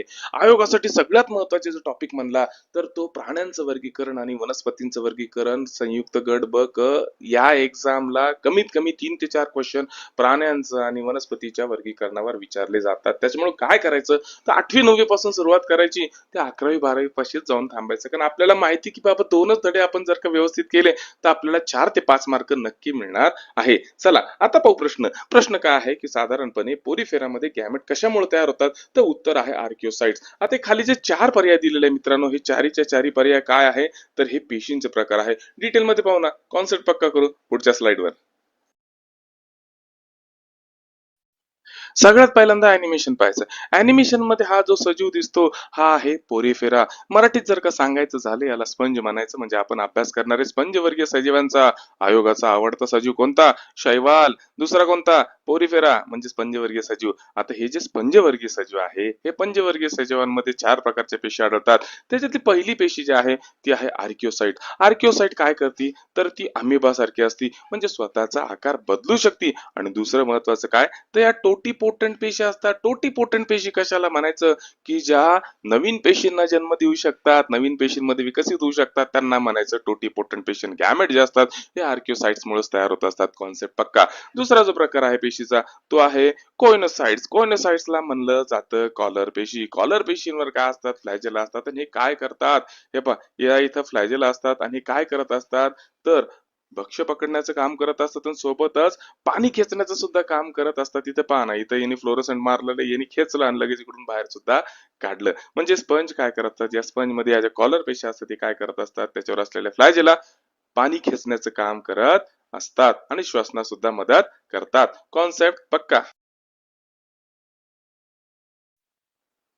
पुढच्या पेशींना म्हणलं जातं पिनेकोसाइट पेशी. दिसायला कशा असतात, सपाट पेशी. कुठं असतात, हे पण हे जे दिसतंय ना, हे सगळं हे जे दिसतंय ना सगळं, हे बाहेरचा सरफेस, हा बाहेरचा सरफेस सगळा या पिनेकोसाइट पासून तयार झालेला असतो. आणि त्यांचं काम काय असतं, तर संरक्षण करणं. बाहेरचं जे संरक्षक आवरण असतं हे पिनेकोसाइट पासून बनलेलं असतं या स्पंजवर्गीय सजीवांचं. त्याच्यानंतर चौथ्या ज्या पेशी आहे त्याला म्हणलं जातं मायोसाइट्स. मायोसाइट्स काय आहे, तर या मायोसाइटला म्हणलं जातं स्नायू सारख्या पेशी. या स्पंजवर जे असंख्य लहान मोठे छिद्रे असतात त्यांचं आकारमान मेंटेन करण्याचं काम, नियंत्रित करण्याचं काम हे मायोसाइट्स करत असतात. आणि यांच्यामुळेच पाण्याच्या प्रवाहाचं नियंत्रण सुद्धा होत असतं. कॉन्सेप्ट पक्का. मित्रांनो, तुम्हाला वाटेल की विज्ञान किती अवघड होत चाललेलं आहे, एनसीईआरटी कडे झुकत चाललेलं आहे. मी तर आर्ट्स आणि कॉमर्स आहे मित्रांनो, बिलकुल कुठल्याही प्रकारचं काय भीती बाळगू नका. एक सांगू तुम्हाला की आपण 15 वर्ष दिलेले आहे ग्रॅज्युएशन कंप्लीट करायला, आणि आता पुढे आपल्या ड्रीम पोस्ट बसलेले आहे. आणि आपल्याला जर का ते ड्रीम पोस्ट मिळवायचे असेल तर आपल्याला अभ्यास कसा करावा लागणार आहे की नाही. आणि मित्रांनो, एक लक्षात ठेवा, एमपीएससी थ्रू जेव्हा सिलेक्शन होतं ना, तेव्हा काय भेटत असतं, तुम्ही साधारणतः कुठल्याही खाजगी क्षेत्रात नोकरी करा, तुम्ही धंदा करा, तुम्ही पैसा कमवणार आहे. हा, तुम्हाला पॉवर, प्रेस्टिज आणि पैसा जर का कमवायचा असेल तर तुम्हाला अधिकारावाली एखादी पोस्ट पाहिजे. आणि जर का तुम्हाला अधिकार पद मिळवायचं असेल तर एमपीएससी किंवा युपीएससी सारखा बेस्ट पर्याय कोणताच नाही. त्याच्यामुळे फक्त स्वप्न मोठं पहा. हे सगळं जे आहे ना, एनसीईआरटी हे ते सगळं हळूहळू सोपं वाटायला लागणार. आणि सोबत मदतीला मी आहेच, जे काय देतोय ते मराठीमध्ये मस्तपैकी सांगतोय आणि फ्री मध्ये. हो, चॅनलला सबस्क्राईब करा आवडत असेल तर, आणि बेल नोटिफिकेशनला प्रेस करा, कारण की नवनवीन व्हिडिओ असेच येत राहतील विज्ञान विषयाचे. चला, पहा बरं मित्रांनो, जमतोय का आपला हा प्रश्न. एकदम सोपा आहे, 15 सेकंद जमणार म्हणजे जमणार. मी खूप वेळेस सांगितलं मित्रांनो, पीवायक्यू अनालिसिसचा सगळ्यात महत्वाचा फायदा काय होतो, आयोगाचे आवडतं टॉपिक कळायला लागतात. ध्वनी, साऊंड आयोगाचा आवडता टॉपिक आहे. कंबाईनला याच्यावर नेहमी प्रश्न विचारतात ध्वनी टॉपिकवर. हा त्याच्यातला प्रश्न. चला मग प्रश्न वाचू. प्रश्न काय सांगतोय, तर तापमानातील प्रत्येक 1 डिग्री सेल्सिअस वाढीसाठी हवेतील ध्वनीचा वेग टिंब सेंटीमीटर पर सेकंदने वाढतो. उत्तर आहे 61 सेंटीमीटर पर सेकंदनी. आपल्या 8वीच्या पुस्तकामध्ये का 9वीच्या पुस्तकामध्ये 0.61 मीटर पर सेकंद दिलेला आहे. बरोबर आहे. त्याचं कन्व्हर्जन जर केलं तर 61 सेंटीमीटर पर सेकंद होतं. आलं लक्षात. कॉन्सेप्ट पक्का. आता पाहू ऍडिशनल माहिती ज्याच्यावर आयोग नेहमी प्रश्न विचारतं. ध्वनीची स्पीड, ध्वनीचा वेग. ध्वनीचा वेग हा हवेमध्ये जेवढा असतो त्याच्यापेक्षा जास्त हा द्रवात असतो, पाण्यात असतो, आणि त्याच्यापेक्षा जास्त हा स्थायूमध्ये असतो. कॉन्सेप्ट पक्का. मित्रांनो, जमलं तर मला हवेमधला ध्वनीचा वेग, पाण्यामधला ध्वनीचा वेग आणि लोखंडामधला ध्वनीचा वेग काय असतो कमेंट मध्ये नक्की सांगा. मला आवडेल यार, तुम्ही थोडाफार अभ्यास करताय, मी पण मन लावून तुम्हाला शिकवतोय.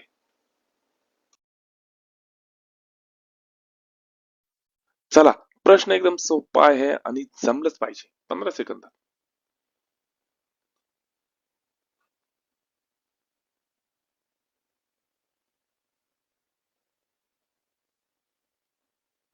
या ठिकाणी प्रश्न काय विचारलाय, तर प्रश्न आहे विशिष्ट उष्णतेचे सीजीएस प्रणालीतील एकक कोणते. तर उत्तर आहे कॅलरीज पर ग्रॅम डिग्री सेल्सिअस. इंग्लिश मध्ये वाचतो, unit of specific heat in CGS system is calories per gram degree Celsius. पहिल्यांदा कॉन्सेप्ट पक्का. आता समजून घेऊ स्पेसिफिक हीट किंवा विशिष्ट उष्णता म्हणजे काय.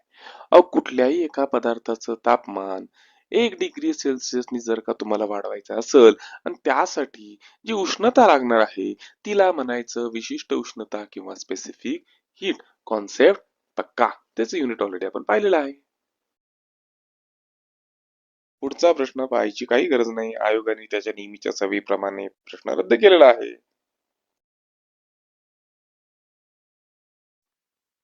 चला, पहा बरं सोडून पुढचा प्रश्न 15 सेकंदामध्ये.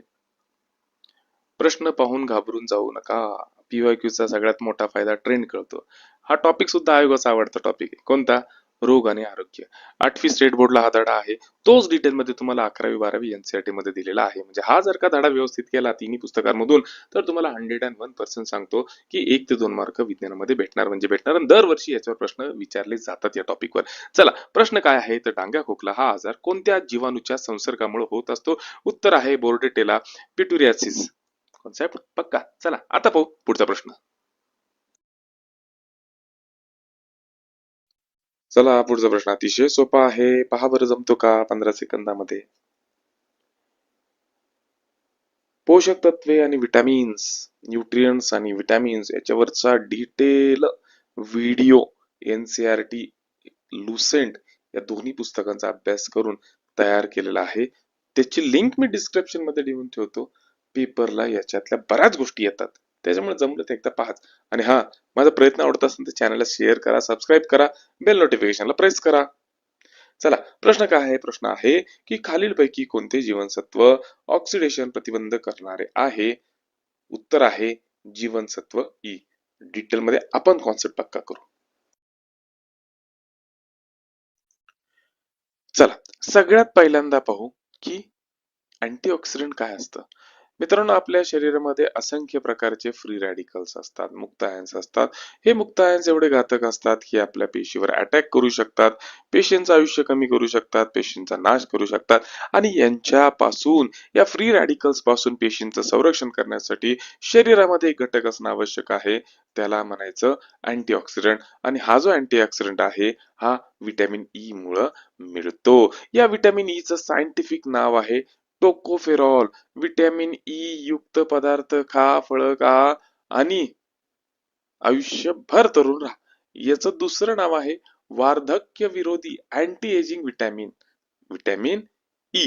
चला, पुढचं आहे विटॅमिन की, ज्याचं शास्त्रीय नाव आहे नॅफ्रोक्विनॉन. त्याच्यानंतर विटॅमिन डी, ज्याचं शास्त्रीय नाव आहे कॅल्सिफेरॉल. कॅल्सिफेरॉल काय करतं तर कॅल्शियम आणि फॉस्फेटची बॉडीमध्ये असणारी लेवल मेंटेन करतं. परिणामी हाडांची निगा राखली जाती. विटॅमिनचा माझा धडा पहा, व्हिडिओ पहा, तुमचे सगळे कॉन्सेप्ट पक्के होऊन जातील. एक 15 ते 20 मिनिटाचा व्हिडिओ आहे. चला, आणि तो डिस्क्रिप्शन मध्ये टाकून ठेवतो. चला आता पाहू पुढचा प्रश्न.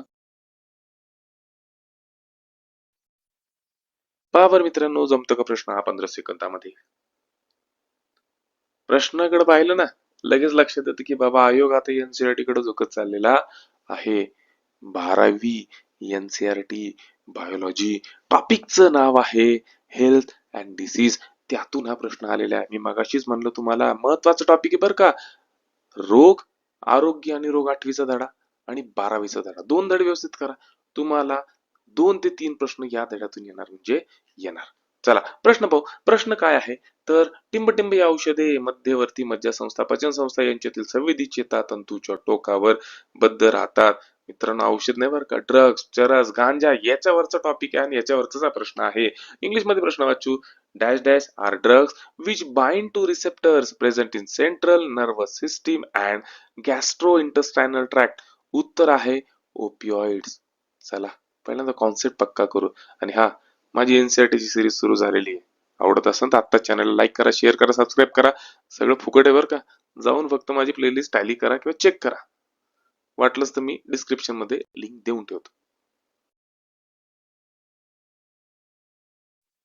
चला, सगळ्यात पहिल्यांदा पाहू संवेदी चेतातंतू म्हणजेच रिसेप्टर म्हणजे काय. प्रत्येक पेशीवर हे बसवलेले जे अँटीने आहे त्याला तुम्ही रिसेप्टर म्हणू शकता. हे अँटीने काय करत असतात तर वेगवेगळ्या प्रकारचे मॉलिक्यूल एक्सेप्ट करत असतात. वेगवेगळे मॉलिक्यूल कोणतं? कधी कधी मी आजारी पडलो, मी गोळी घेतो, औषध घेतो.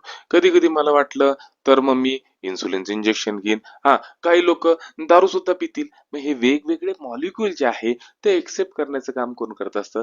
हे रिसेप्टर करत असतात. आणि प्रत्येक पेशीवर रिसेप्टर असतात. हे रिसेप्टर वेगवेगळ्या प्रकारचे असू शकतात.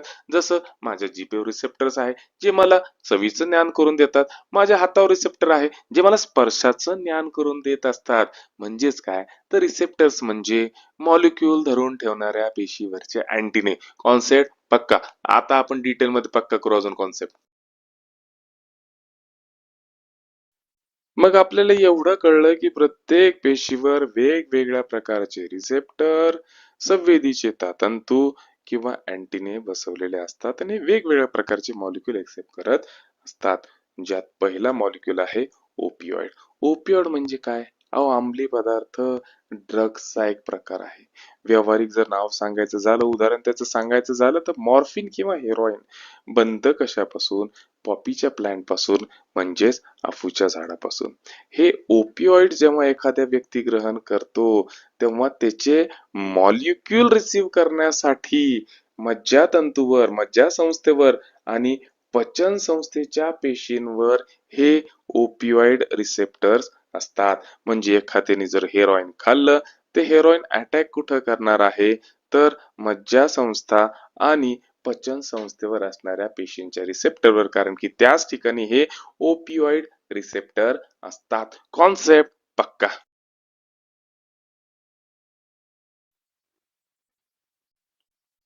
आता उत्तरामध्ये आणखीन एक पर्याय दिलेला आहे, तो आहे कॅनाबिनॉइड. कॅनाबिनॉइड म्हणजेच काय? अंमली पदार्थाचा प्रकार, ज्याला शुद्ध मराठी भाषेमध्ये गांजा म्हणतो, चरस म्हणतो किंवा हशीम म्हणतो. होतं काय की एखाद्या व्यक्तीने जर का गांजाचं सेवन केलं तर त्याच्या ब्रेन मध्ये ज्या काही पेशी असतात त्या पेशींवर हे कॅनाबिनॉइड रिसेप्टर असतात.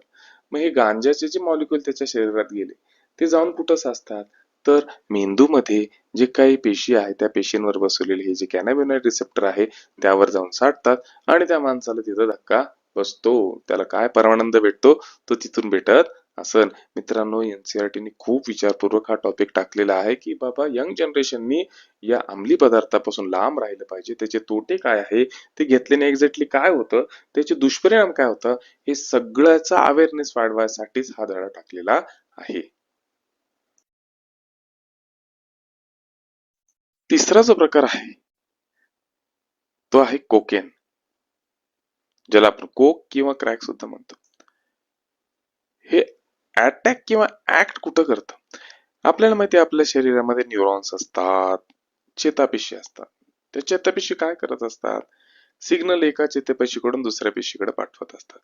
तर सिग्नल पाठवायसाठी या दोन्ही चेतापेशींमध्ये जी जागा असती, या जागेमध्ये सिग्नल पाठवायसाठी न्यूरोट्रान्समीटर जसे डोपामाइन सिक्रीट होत असतात आणि हे जे कोकेन आहे या न्यूरोट्रान्समीटरवरच ऍक्ट करत असतं किंवा अटॅक करत असतं. कॉन्सेप्ट पक्का? चला, आता पाहू पुढचा प्रश्न. पहा बरं, जमतोय का 15 सेकंदात?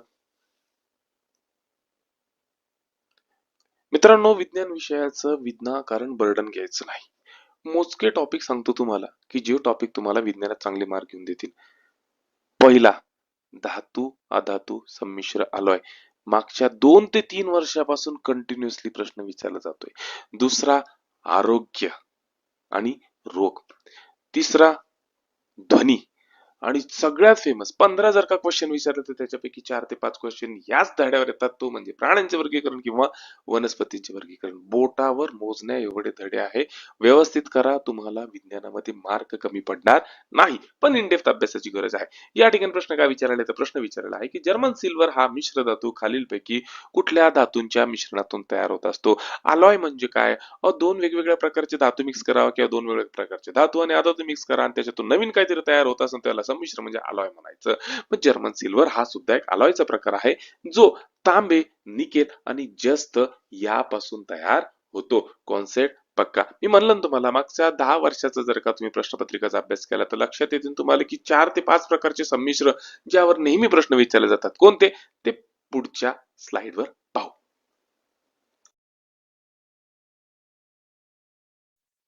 मग व्यवहारात नेहमी वापरली जाणारी संमिश्र किंवा आलाय कोणती, ज्याच्यावर आयोग नेहमी प्रश्न विचारतो? पहिला आहे ब्रास. कशापासून बनतो? तर कॉपर आणि झिंक यांच्यापासून हे alloy किंवा संमिश्र तयार होत असतं. दुसरं आहे ब्रॉन्झ, जे गंजत नाही, ते बनतं कॉपर आणि टीन पासून. आणि तिसरं आहे शोल्डर. शोल्डर काय हो? आपण नाही का घरामध्ये जे पीसीबी असतात, आपल्या टीव्ही मध्ये जे इलेक्ट्रॉनिक बोर्ड असतात, त्याच्यामध्ये जे सर्किट असतात ज्यांनी जोडलेले असतात ते पीसीबी, शोल्डरिंग मटेरियल, ते कशापासून बनलेलं असतं? तर ते लीड आणि टीन पासून बनलेलं असतं. एक गंमत सांगू का? हे सगळेचे सगळे आलोय ना, हे खूप महत्वाचे. आणि आयोगाने याच्यावर खूप वेळेस प्रश्न विचारलेला आहे. सगळ्यात फेवरेट आलोय कोणत्या आयोगाचं? गन मेटल कशापासून बनलेले आहे. त्याच्यानंतर दुसरं, जर्मन सिल्वर, शोल्डर कशाला म्हणतात, ब्रॉन्झ कशापासून बनलेले आहे, बेल मेटल, रोज मेटल. सगळं व्हिडिओ 2 मिनिटं पॉज करा, हे सगळं लिहून काढा आणि पाठच करा. कारण की आयोगाने याच्यावर खूप वेळेस प्रश्न विचारलेला आहे. आठवी धातू अधातू धड्यामध्ये बऱ्यापैकी तुम्हाला याच्यातली काय अलॉईज भेटून जातील, पण ऍडिशनली मी लुसेंटच्या जनरल सायन्स या पुस्तकातून अभ्यास करून काही दिलेले आहे, ज्याच्यावर आयोगाने आतापर्यंत खूप वेळेस प्रश्न विचारलेला आहे. लुसेंट जनरल सायन्स एकदा वाचायसारखं पुस्तक आहे. पहा बरं, जमतो का पुढचा प्रश्न 15 सेकंदामध्ये?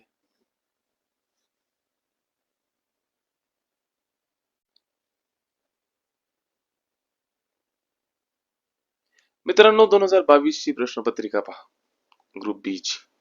आणि 2023 ची प्रश्नपत्रिका पहा. आयोगाचा कल जो आहे हा एनसीईआरटी कडे झुकताना दिसतो. हा जो प्रश्न आहे हा 12वीच्या केमिस्ट्री मधला 16वा धडा, धड्याचं नाव आहे केमिस्ट्री इन एव्हरीडे लाईफ, यातून विचारलेला प्रश्न आहे. आणि उत्तर आहे, म्हणजे प्रश्न पाहून घेऊ पहिल्यांदा. प्रश्न काय आहे, तर ऍस्पिरिनचे रासायनिक नाव काय आहे? तर उत्तर आहे ओ ऍसिटिल सॅलिसिलिक ऍसिड. मित्रांनो, आयोग जरी एनसीईआरटी कडे झुकत असला तरी टेन्शन घ्यायचं नाही, घाबरायचं जास्त कारण नाही, कारण की आपण एनसीईआरटी वरची सिरीज ऑलरेडी आपल्या चॅनलवर लॉन्च करून दिलेली आहे.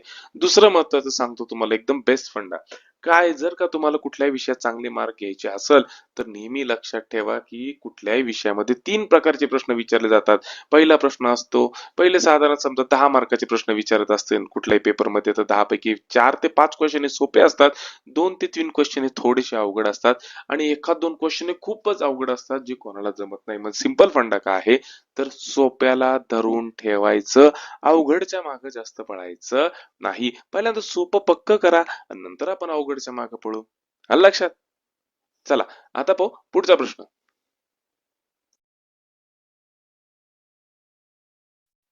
चला मित्रांनो, आता आलोय आपण शेवटच्या प्रश्नाकडे. अतिशय महत्वाचा प्रश्न आहे मित्रांनो. आयोग हा नेहमी रसायनशास्त्रावर जर कुठल्या टॉपिकवर प्रश्न विचारत असेल तर तो या टॉपिकवर, ऍसिड कशाला म्हणतात, बेस कशाला म्हणतात, ऍसिड आणि बेस बद्दलच्या वेगवेगळ्या संज्ञा काय आहे, याच्यावर आयोग नेहमी प्रश्न विचारतो.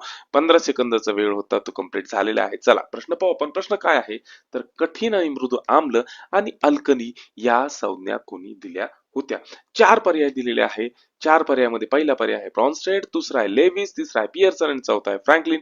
उत्तर आहे पियर्सन. इंग्लिश मध्ये सांगतो, the terms hard and soft acid bases were given by which scientist, Bronsted, Lewis, Pearson का फ्रँकलिन? चला, उत्तर तर आपल्याला कळलंय, पण आता कॉन्सेप्ट पक्का करू.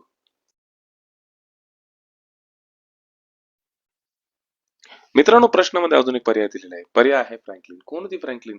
फ्रँकलिन म्हणजे अशीच स्त्री जिने सगळ्यात पहिल्यांदा डीएनए ला पाहिलं होतं.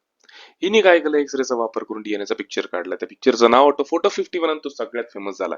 पण पुढे चालून डीएनएची जी रचना आहे, ज्याला आपण डबल हेलिक्स म्हणतो, म्हणजे 2 पायाची सर्पिलाकार शिडी जे म्हणतो, ही रचना शोधून काढण्याचं श्रेय वॅटसन आणि क्रिक यांना द्यायला दिलं जाऊ लागलं. ऍक्च्युली वॅटसन आणि क्रिक यांनी या फोटो 51चाच आधार घेतला होता डीएनए बद्दल जास्तीत जास्त अभ्यास करण्यासाठी. हा, पण दुर्दैव असं म्हणावं लागेल की फ्रँकलिनला जग विसरून गेलं. त्याच्यामुळं या फ्रँकलिनला डीएनएची दुर्दैवी नायिका किंवा विसरलेली नायिका असं सुद्धा म्हणलं जातं. मित्रांनो, कॉन्सेप्ट पक्का झालाय. मी जसं म्हणलं की रसायनशास्त्रामधला सर्वात आवडता टॉपिक आयोगाचा कोणता असेल, तर तो आहे ऍसिड आणि बेसिस. आणि ऍसिड आणि बेसिसच्या वेगवेगळ्या व्याख्या वेगवेगळ्या सायंटिस्टनी कशा प्रकारे केलेल्या आहे, त्याच्यावर नेहमी प्रश्न विचारला जातो. इथं पहिला जो सांगितलेला आहे तो आहे की राल्फ पियर्सन यांनी 1963 मध्ये कठोर आणि मृदू आम्ल आणि आम्लारी ही संकल्पना मांडली होती. म्हणजेच hard and soft acid bases ही संकल्पना मांडली. याच्या अनुसार हार्ड ऍसिड हे नेहमी हार्ड बेसेस सोबतच बंध किंवा बॉन्ड तयार करत असतात, तर सॉफ्ट ऍसिड यांना सॉफ्ट बेसेस सोबतच बॉन्ड तयार करायला आवडत असतं. त्याच प्रकारची दुसरी थेअरी ऍसिड बेस रिलेटेड, कशाला ऍसिड म्हणायचं कशाला बेस म्हणायचं, फेमस थेअरी आहे, तिचं नाव आहे ब्रॉन्स्टेड लोरी थेअरी. या ब्रॉन्स्टेड लोरी थेअरी नुसार काय आहे तर ऍसिड कशाला म्हणायचं की जो प्रोटॉन देतो तो ऍसिड असतो, आणि आम्ल कशाला म्हणायचं, बेस कशाला म्हणायचं, जो प्रोटॉन घेतो. ऍसिड म्हणजे प्रोटॉन देणारा आणि आम्ल म्हणजे प्रोटॉन घेणारा.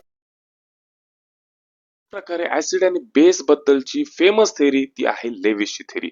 लेविस काय म्हणतो तर ऍसिड कशाला म्हणायचं तर ऍसिड म्हणजे इलेक्ट्रॉन पेअर घेणारा, आणि आम्ल किंवा बेस कशाला म्हणायचं तर इलेक्ट्रॉन पेअर देणारा. या ठिकाणी पाहू शकतो हा आहे अमोनिया. या अमोनियाकडे काय आहे ते इलेक्ट्रॉनची पेअर आहे. हा काय करतो BF3 सोबत रासायनिक अभिक्रिया करतो, आणि रासायनिक अभिक्रियेमध्ये ही अमोनियाची जी पेअर आहे या BF3 ला डोनेट करून देतो. आता या ठिकाणी डोनेट करणारा देणारा कोण असतो, बेस असतो. म्हणजे अमोनिया काय झाला तर बेस झाला, आणि BF3 काय झाला तर ऍसिड झाला. का कारण की तो इलेक्ट्रॉनची पेअर स्वीकारतो.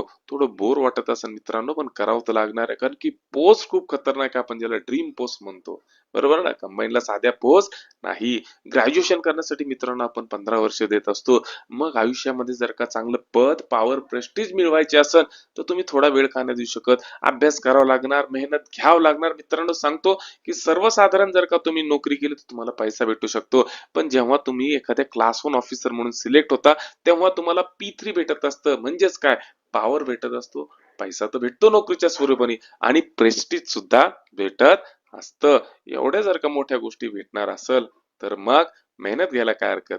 चला मग अशीच आमची ही जी सिरीज आहे ती अशीच कंटिन्यू चालत राहणार आहे.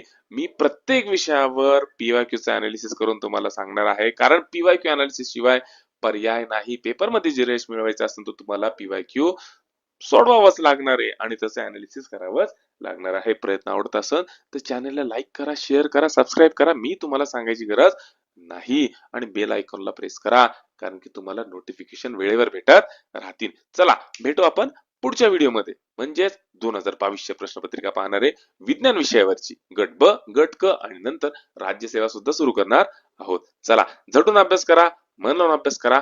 बेस्ट ऑफ लक. नमस्कार मित्रांनो, आज 4 जानेवारी 2026 कंबाईन ग्रुप बी प्रीचा पेपर झाला, आणि या पेपरमध्ये विज्ञान विषयावर जे काही प्रश्न विचारलेले आहेत त्याचा आपण आज डिटेल अनालिसिस करणार आहोत. उद्देश एवढाच आहे की 11 जानेवारीला पुन्हा ग्रुप सी चा पेपर आहे, आणि आपल्याला काय पाहायचंय तर परीक्षकांनी ग्रुप बी मध्ये विज्ञान विषयात कुठल्या घटकाला सगळ्यात जास्त महत्व दिलेलं आहे, किंवा कुठल्या घटकावर तो सारखा सारखा प्रश्न विचारतो, याच्यासाठी PYQ अनालिसिस महत्वाचं आहे, आणि हे नक्की तुम्हाला ग्रुप सी च्या एक्झाम साठी बेनिफिशियल ठरणार आहे. त्याच्यामुळे व्हिडिओ पूर्ण पहा, मन लावून तयार केलेला आहे, आणि मन लावून पहा, फायदा नक्कीच होईल. चला मग आपल्या लेक्चरला सुरुवात करू. चला पहा बरं, जमतं का पहिला प्रश्न. 20 सेकंदाचा वेळ आहे, नाही जमलं तर आपण आहे डिटेल मध्ये आपण एक्सप्लेनेशन करणार आहोत. अर्धाच घंट्याचा व्हिडिओ मित्रांनो, पण हा जो रेकॉर्डेड माझं व्हिडिओ लेक्चर आहे मी ते लाईव्ह स्वरूपात सुद्धा टाकणार आहे. का बरं, कारण की काही मुलं अशी आहेत जे जॉब करून शिकतात, किंवा काहींना एका ठराविक वेळेमध्येच अभ्यास करायला वेळ भेटतो. मग अशा मुलांसाठी हा व्हिडिओ अवेलेबल व्हा म्हणून मी हे कंटिन्युअसली रेकॉर्डेड लाईव्ह लेक्चर चालणार आहे. चला मग आपण हा पहिला प्रश्न पाहू. चला पहिला प्रश्न जो आहे, या पहिल्या प्रश्नाचं डिटेल मध्ये आपण एक्सप्रेशन पाहू. याचं उत्तर जे आहे ते आहे पर्याय क्रमांक 1. मित्रांनो या ठिकाणी आयोगाने पहिलाच प्रश्न क्ष किरणांवर म्हणजे एक्सरेज वर विचारलेला आहे. आपण हॉस्पिटलमध्ये जातो, हाड मोडल्यावर जो काढला जातो तो असतो एक्सरे. या एक्सरेचे तुम्हाला काही गुणधर्म विचारलेले आहे, त्याच्यातला योग्य पर्याय कोणता आणि अयोग्य पर्याय कोणता हे तुम्हाला प्रश्नामध्ये ओळखायचं. क्ष किरण सगळ्यात पहिल्यांदा लक्षात ठेवायचं की एक्सरे काय असतात तर इलेक्ट्रोमॅग्नेटिक रेडिएशन म्हणजे विद्युत चुंबकीय तरंग असतात. याचं उदाहरण सोपं सांगू का, सूर्यप्रकाशापासून जे काही किरण आपल्यापर्यंत येतात ते सुद्धा काय झालं, इलेक्ट्रोमॅग्नेटिक रेडिएशन झालं. त्यांना कुठल्याच प्रकारच्या माध्यमाची गरज पडत नाही सूर्यापासून पृथ्वीपर्यंत यायला, ते निर्वातातून सुद्धा प्रवास करू शकतात. त्यांना घन, त्याच्यानंतर द्रव किंवा स्थायू कुठल्याच प्रकारच्या माध्यमाची गरज पडत नाही. दुसरं, हे जे एक्सरेज आहे हे सुद्धा असेच इलेक्ट्रोमॅग्नेटिक वेव्हज असतात. या एक्सरेचं दुसरं वैशिष्ट्य म्हणजे काय, की यांच्यावर कुठल्याही प्रकारचा चार्ज नसतो.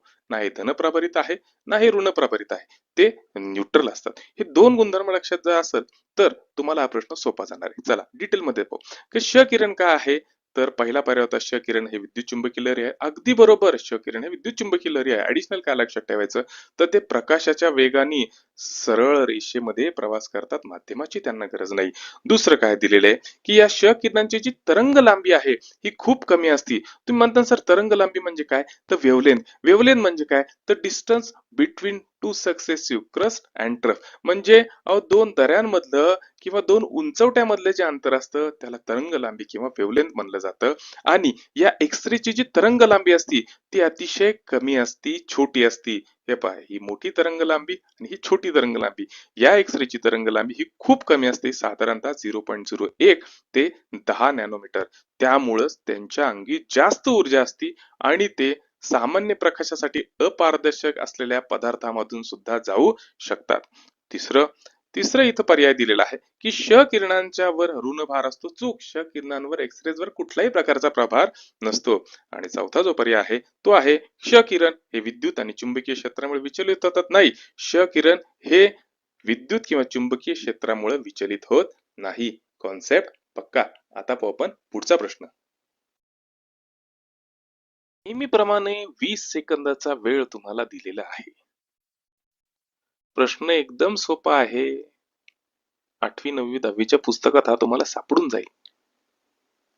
नाही जमलं तर डिटेल मध्ये अनालिसिस आपण करणारच आहोत.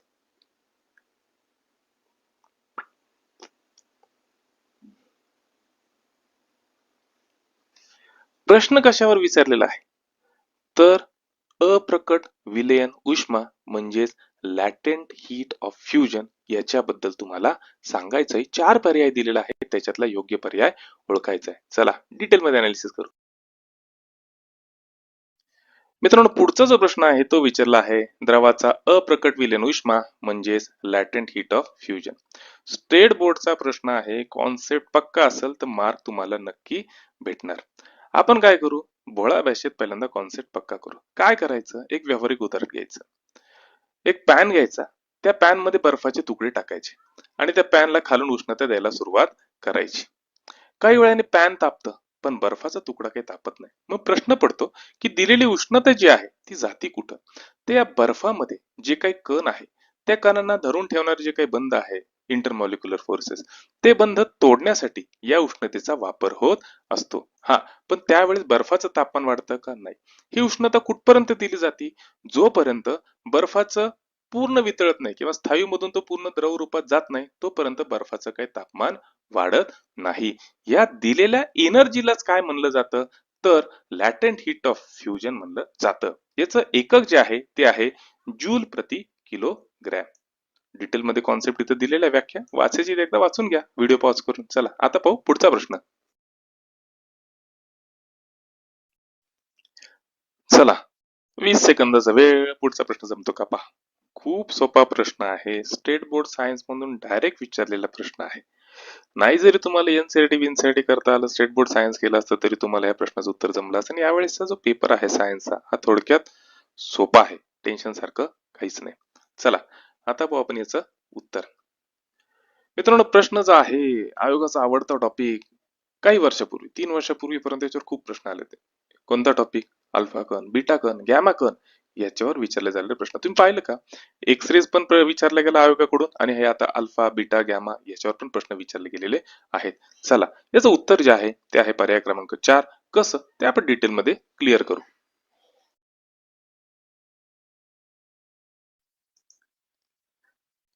मित्रांनो, ज्यांनी स्टेट बोर्ड सायन्स चांगलं केलं ना त्याच्यासाठी हा प्रश्न खूप सोपा आहे. अहो, आपण स्टेट बोर्ड मध्ये 17 वेळेस हा प्रयोग पाहिलेला आहे किरणोत्साराचा, बरोबर आहे. एक शिसाचा तुकडा असतो, त्याच्यामध्ये रेडियम ठेवला जातो, त्याच्यातून जे किरण प्रार्ण बाहेर पडतात त्यांचा अभ्यास केला जातो, त्याच्यावरच आहे. याच्यात पहिलं जे आहे ते आहे अल्फा पार्टिकल. अल्फा पार्टिकल म्हणजेच काय, तर हेलियमचे अणुकेंद्रक असतात. हे याच्यामध्ये 2 प्रोटॉन असतात, 2 न्यूट्रॉन असतात. हे जे असतात हे धनप्रभारित असतात. हे पहा, हे जे आहे धनप्रभारित हे साहजिकच मग हे पट्टीच्या ऋण दिशेकडे आकर्षित झालेले आहे. दुसरे जे आहे ते आहे बीटा कण म्हणजे बीटा पार्टिकल. बीटा पार्टिकल दुसरे तिसरं काही नाव इलेक्ट्रॉन. यांच्यावर कोणता प्रभार असतो तर निगेटिव्ह म्हणजे ऋण प्रभार असतात. मग साहजिकच हे फोटो इलेक्ट्रिक पट्टी जी आहे फोटोग्राफिक प्लेट जी आहे त्याच्या धन दिशेकडे आकर्षित होतात. आणि तिसरा जो आहे ते आहे गॅमा. यांच्यावर कुठल्याच प्रकारचा प्रभार नसतो. हेच वैशिष्ट्य तुम्हाला दिलेले आणि याच्यात तुम्हाला जोड्या जुळवायच्या आहेत. या ठिकाणी जोड्या जुळवताना तुम्हाला युनिट ऑफ रेडिओ ऍक्टिव्हिटी म्हणजे किरणोत्सर्गाचं एकक विचारलेलं आहे. आणि किरणोत्सर्गाचं एकक काय असतं तर क्युरी असतं. मेरी क्युरी आणि पेरी क्युरी या शास्त्रज्ञांच्या सन्मानार्थ हे एकक ठेवण्यात आलेलं आहे. पुढचं गॅमा.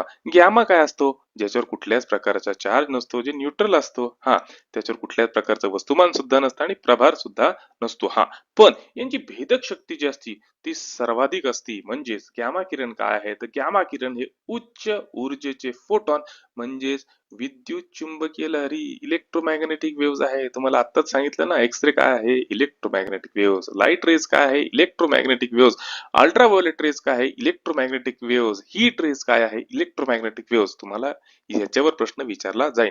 आता पहा, आजच्या एक्झाम मध्ये एक्सरे वर आणि अल्फा बीटा गॅमावर म्हणजे या प्रारणांवर 2 प्रश्न आलेले आहे. मग एखाद दुसरा प्रश्न पुढच्या एक्झाम मध्ये येऊ शकतो की नाही? येऊ शकतो. आयोग पॅटर्न फॉलो करत असतो. त्याच्यामुळे पीवायक्यूचं अनालिसिस डिटेल मध्ये करणं गरजेचं आहे.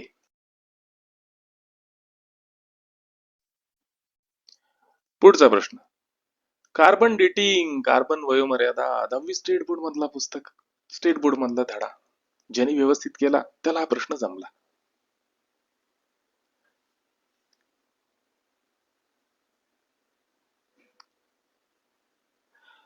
तर प्रश्न काय आहे तर कार्बनच्या सर्वाधिक मुबलक समस्थानिकांचा अणुवस्तुमान संख्या किती आहे? थोडा प्रश्न समजून घ्यायचा की कार्बनचे 3 आयसोटोप आहे. या आयसोटोप पैकी या समस्थानिकांपैकी निसर्गामध्ये मुबलक प्रमाणात उपलब्ध असणार आयसोटोप कोणतं कार्बनचं ते तुम्हाला शोधायचंय. आणि याचं उत्तर आहे कार्बन 12.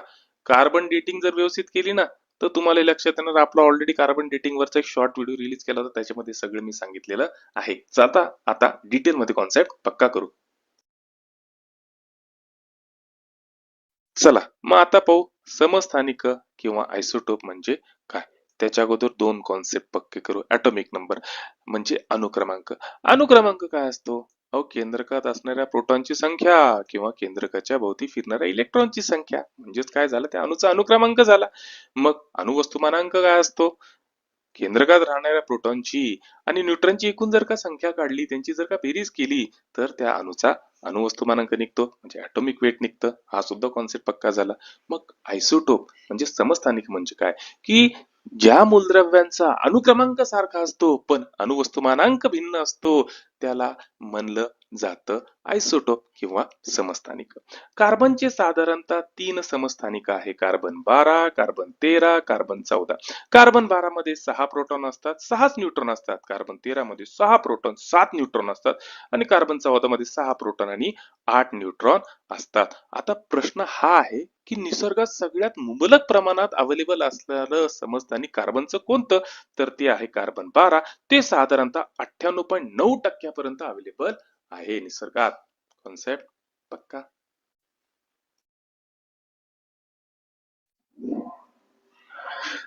मित्रांनो, आतापर्यंत माझा प्रयत्न जर आवडला असेल तर चॅनेल सबस्क्राईब करा, लाईक करा आणि शेअर करा. जमल तेवढं तुमच्या मित्रांपर्यंत जाऊ द्या. दुसरी महत्वाची गोष्ट म्हणजे मी लवकरच फाउंडेशन बॅच चालू करतोय जी मेंटॉरशिप बॅच म्हणून ओळखली जाते. या मेंटॉरशिप बॅच मध्ये माझा 1 on 1 कॉन्टॅक्ट राहणार तुमच्यासोबत. फीज काही नाही बरं का, 99 रुपीज फीज आहे, जास्त काही फीज नाही, टेन्शन घ्यायचं नाही. इच्छा असेल तर 9697003561 ला मला व्हॉट्सअप मेसेज करा, मी त्या बॅचला जॉईन करून घेईन. बॅचचं वैशिष्ट्य काय माहिती का, जे जॉब करणारे मुलं आहे किंवा ज्यांना खरंच परीक्षा द्यायची आहे, अभ्यास कसा करायचा ते कळत नाही, पीवायक्यूचं अनालिसिस कसं करायचं ते कळत नाही, पुस्तक दिलं तर अवांतर पुस्तक वाचत बसतील पण त्याच्यातून विचारलं काय जाणार आहे, पुस्तकामध्ये फापड कसारा कोणता आहे, रेफरन्स बुक चांगलं कोणतं आहे, हे सगळं काही शिकवलं जातं. सोबतच पीवायक्यूचं अनालिसिस करून प्रत्येक टॉपिकवर नोट्स काढून घेतल्या जातात. मी आयत्या नोट्स देत नाही, नोट्स काढून घेतो मस्तपैकी. कीवर्ड्सची स्ट्रॅटेजी सांगितली जाते की कीवर्डच्या बेसिसवर अभ्यास कसा करायचा, आणि रोज रात्री डिस्कशन सुद्धा होतं. मुलांचे छोटे छोटे ग्रुप फॉर्म करून त्याच्यामध्ये डिस्कशन सुद्धा चालू राहतं. 99 रुपीज फीज आहे. इच्छा असेल, माझी पॅशन आहे शिकवणं म्हणून मी बॅच चालू केलेली आहे. इच्छा असेल तर 965700 ला मेसेज करा, व्हॉट्सअप मेसेज, मी तुम्हाला बॅचला जॉईन करून घेईन. 1 फेब्रुवारी पासून आपली बॅच चालू होऊन जाईल. त्या मुलांसाठी जे सेकंड इयर, फर्स्ट इयर, 12वी किंवा थर्ड इयरला आहे, की ज्यांना इच्छा आहे की मला अधिकारी व्हायचं आहे, योग्य मार्ग मी दाखवायचं काम करेन. माझ्याकडून जेवढं शक्य आहे तेवढं मी तुम्हाला सोबत राहील. चला मग आता पाहू पुढचा प्रश्न. चला पुढचा प्रश्न. आयोगाचा आवडीचा प्रश्न. आयोग नेहमी विचारतं. मागच्या 3 वर्षाच्या प्रश्नपत्रिका पाहिल्या तर मेटल, नॉन मेटल, धातुके, त्याच्यानंतर संमिश्रे याच्यावर कायम त्यांनी प्रश्न विचारलेला आहे. तोच पायंडा त्यांनी पुढे चालू ठेवलेला आहे. पुढच्या प्रश्नपत्रिकेमध्ये सुद्धा विचारलं जाऊ शकतं. पीवायक्यू अनालिसिसचा बेस्ट फायदा, परीक्षक कशावर प्रश्न विचारतो ते कळतं. इथं काय विचारलेलं आहे तर अल्युमिनियमचे प्रमुख खनिज कोणतं ते विचारलेलं आहे. डोळे झाकून टिक करा. अल्युमिनियमचं प्रमुख खनिज आहे बॉक्साईट. चला डिटेलमध्ये कॉन्सेप्ट पक्का करू. मित्रांनो, आपल्याला तर कळलं की अल्युमिनियमचं प्रमुख खनिज काय तर बॉक्साईट. पण मग इतर जे पर्याय दिलेले आहे ते कशाचे आहे ते पण पाहणं गरजेचं आहे ना. पेपरला विचारलं जाऊ शकतं. व्हिडिओ 2 मिनिटं पॉज करा आणि मस्तपैकी नोट्सच काढून घ्या.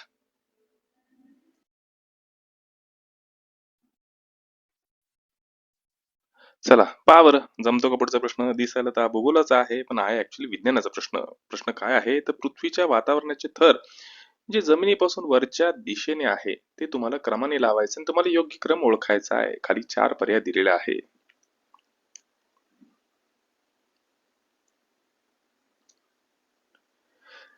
चला तर उत्तर आहे पर्याय क्रमांक 4. सगळ्यात खाली तपांबर, त्याच्यावर स्थितांबर, त्याच्यावर मध्यांबर आणि त्याच्यावर उष्णांबर. डिटेल मध्ये कॉन्सेप्ट पक्का करू. चला, सगळ्यात खालचा जो थर आहे मित्रांनो तो आहे तपांबर म्हणजे ट्रोपोस्फेअर. हे पहा या ठिकाणी तुम्हाला दिलेलं आहे कॉन्सेप्ट पक्का होण्यासाठी एक फिगर, ती तुम्ही अभ्यासू शकता. या तपांबराचं म्हणजे ट्रोपोस्फेअरचं वैशिष्ट्य काय की वातावरणातला सगळ्यात हा खालचा थर आहे. हवामानाशी संबंधित ज्या काही घटना आहे, ढग झालं, पाऊस झालं, विजा कडकडणं झालं, हे सगळं याच थरामध्ये घडत असतं आणि उंचीनुसार या थरातलं तापमान कमी होत असत. जसं जसं वर जाऊ तसं तसं तापमान कमी होतं. तपांबरानंतर दुसरा जो स्तर आहे तो आहे स्ट्रॅटोस्फिअर म्हणजेच स्थितांबर. या स्थितांबराचं सगळ्यात महत्वाचं वैशिष्ट्य म्हणजे या स्तरामध्ये ओझोनचा थर सुद्धा आढळतो, जो सूर्यापासून येणाऱ्या अल्ट्राव्हायोलेट किरणांपासून आपलं संरक्षण करत असतो. या थरात सुद्धा उंचीनुसार तापमान वाढत जाते. ट्रोपोस्फेअर नंतर जो येतो तो असतो मेसोस्फिअर म्हणजे मध्यांबर. हे पहा हा आहे मध्यांबर. याचं वैशिष्ट्य काय की हा वातावरणामध्ये सर्वात थंड थर मानला जातो. पृथ्वीच्या वातावरणात प्रवेश करणाऱ्या बहुतांश सगळ्या उल्का ज्या आहेत, मेटॉर्स जे आहे ते या स्तरामध्ये जळून खाक होत असतात. मध्यंतरानंतर आहे थर्मोस्फेअर म्हणजेच उष्णांबर. आता उष्णांबर काय आहे तर याचं सगळ्यात महत्वाचं वैशिष्ट्य म्हणजे उंचीनुसार तापमान खूप वेगाने वाढतं. आणि सगळ्यात महत्वाचं पेपरला विचारलं जाऊ शकतं, रेडिओ लहरींचं प्रवर्तन, रेडिओ वेव्ह या स्तरातील आयनांमुळे शक्य होतं. त्याच्यामुळे आपल्याला रेडिओ कम्युनिकेशन करता येतं. रेडिओ कम्युनिकेशन साठी महत्वाचा थर कोणता तर थर्मोस्फेअर म्हणजेच उष्णांबर. आणि त्याच्यानंतर आहे एक्झोस्फिअर, हा वातावरणातला सर्वात बाहेरचा थर जो हळूहळू अवकाशामध्ये विलीन होतो. आयोगाचा आवडता टॉपिक. मी मागच्या जे काही पीवायक्यूचं अनालिसिस केलेलं 3 वर्षातलं तेव्हा तुम्हाला ओरडून ओरडून सांगत होतो की आयोगाचा आवडता टॉपिक कोणता, प्राण्यांचं वर्गीकरण, वनस्पतींचं वर्गीकरण. आणि आवडते प्राणी किंवा वनस्पती कोणते तो शैवाल झालं, झुरळ झालं, संगमोलुस्का झालं, याच्यावर नेहमी प्रश्न येतात. ब्रायोफायटा झालं, याच्यावर सुद्धा नेहमी प्रश्न येत असतात. चला हा त्यातलाच प्रश्न.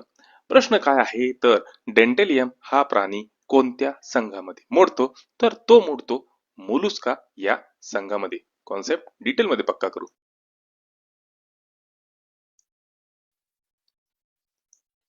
चला, मग आता पाहू हा डेंटेलियम. हा डेंटेलियम दिसतो कसा हो? तर डेंटेलियम दिसायला हे पहा, या ठिकाणी ही जी इमेज दिलेली आहे डेंटेलियमची इमेज आहे.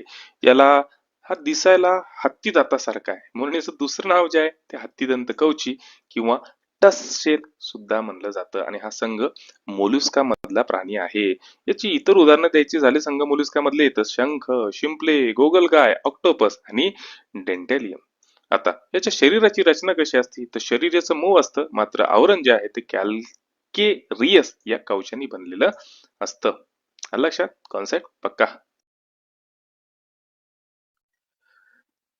पुढचा जो प्रश्न आहे हा प्राण्यांच्या वर्गीकरणावर विचारलेला आहे. आयोगाचा सगळ्यात आवडता प्राणी म्हणला तर झुरळ, आणि त्याच्या जर का नंतर म्हणलं माशामध्ये म्हणलं तर कॅटफिश.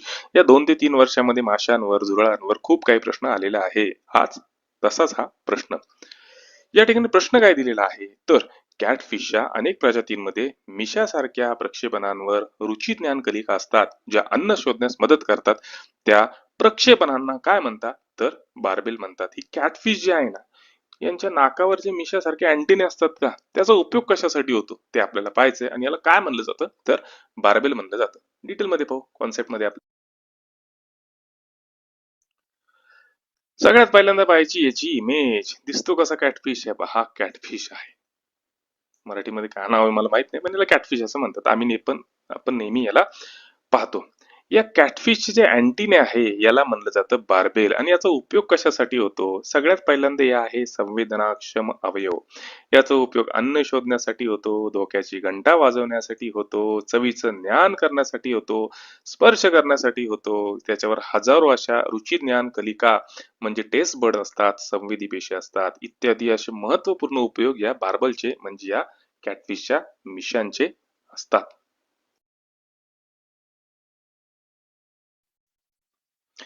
पुन्हा एकदा प्रश्न प्राण्यांच्या वर्गीकरणावर. 15 मध्ये पुन्हा एकदा 4 ते 5 प्रश्न आयोगाने प्राण्यांचं वर्गीकरण आणि वनस्पतीचं वर्गीकरण याच्यावर विचारलेलं आहे. या प्रश्नाचं वैशिष्ट्य सांगू का तुम्हाला?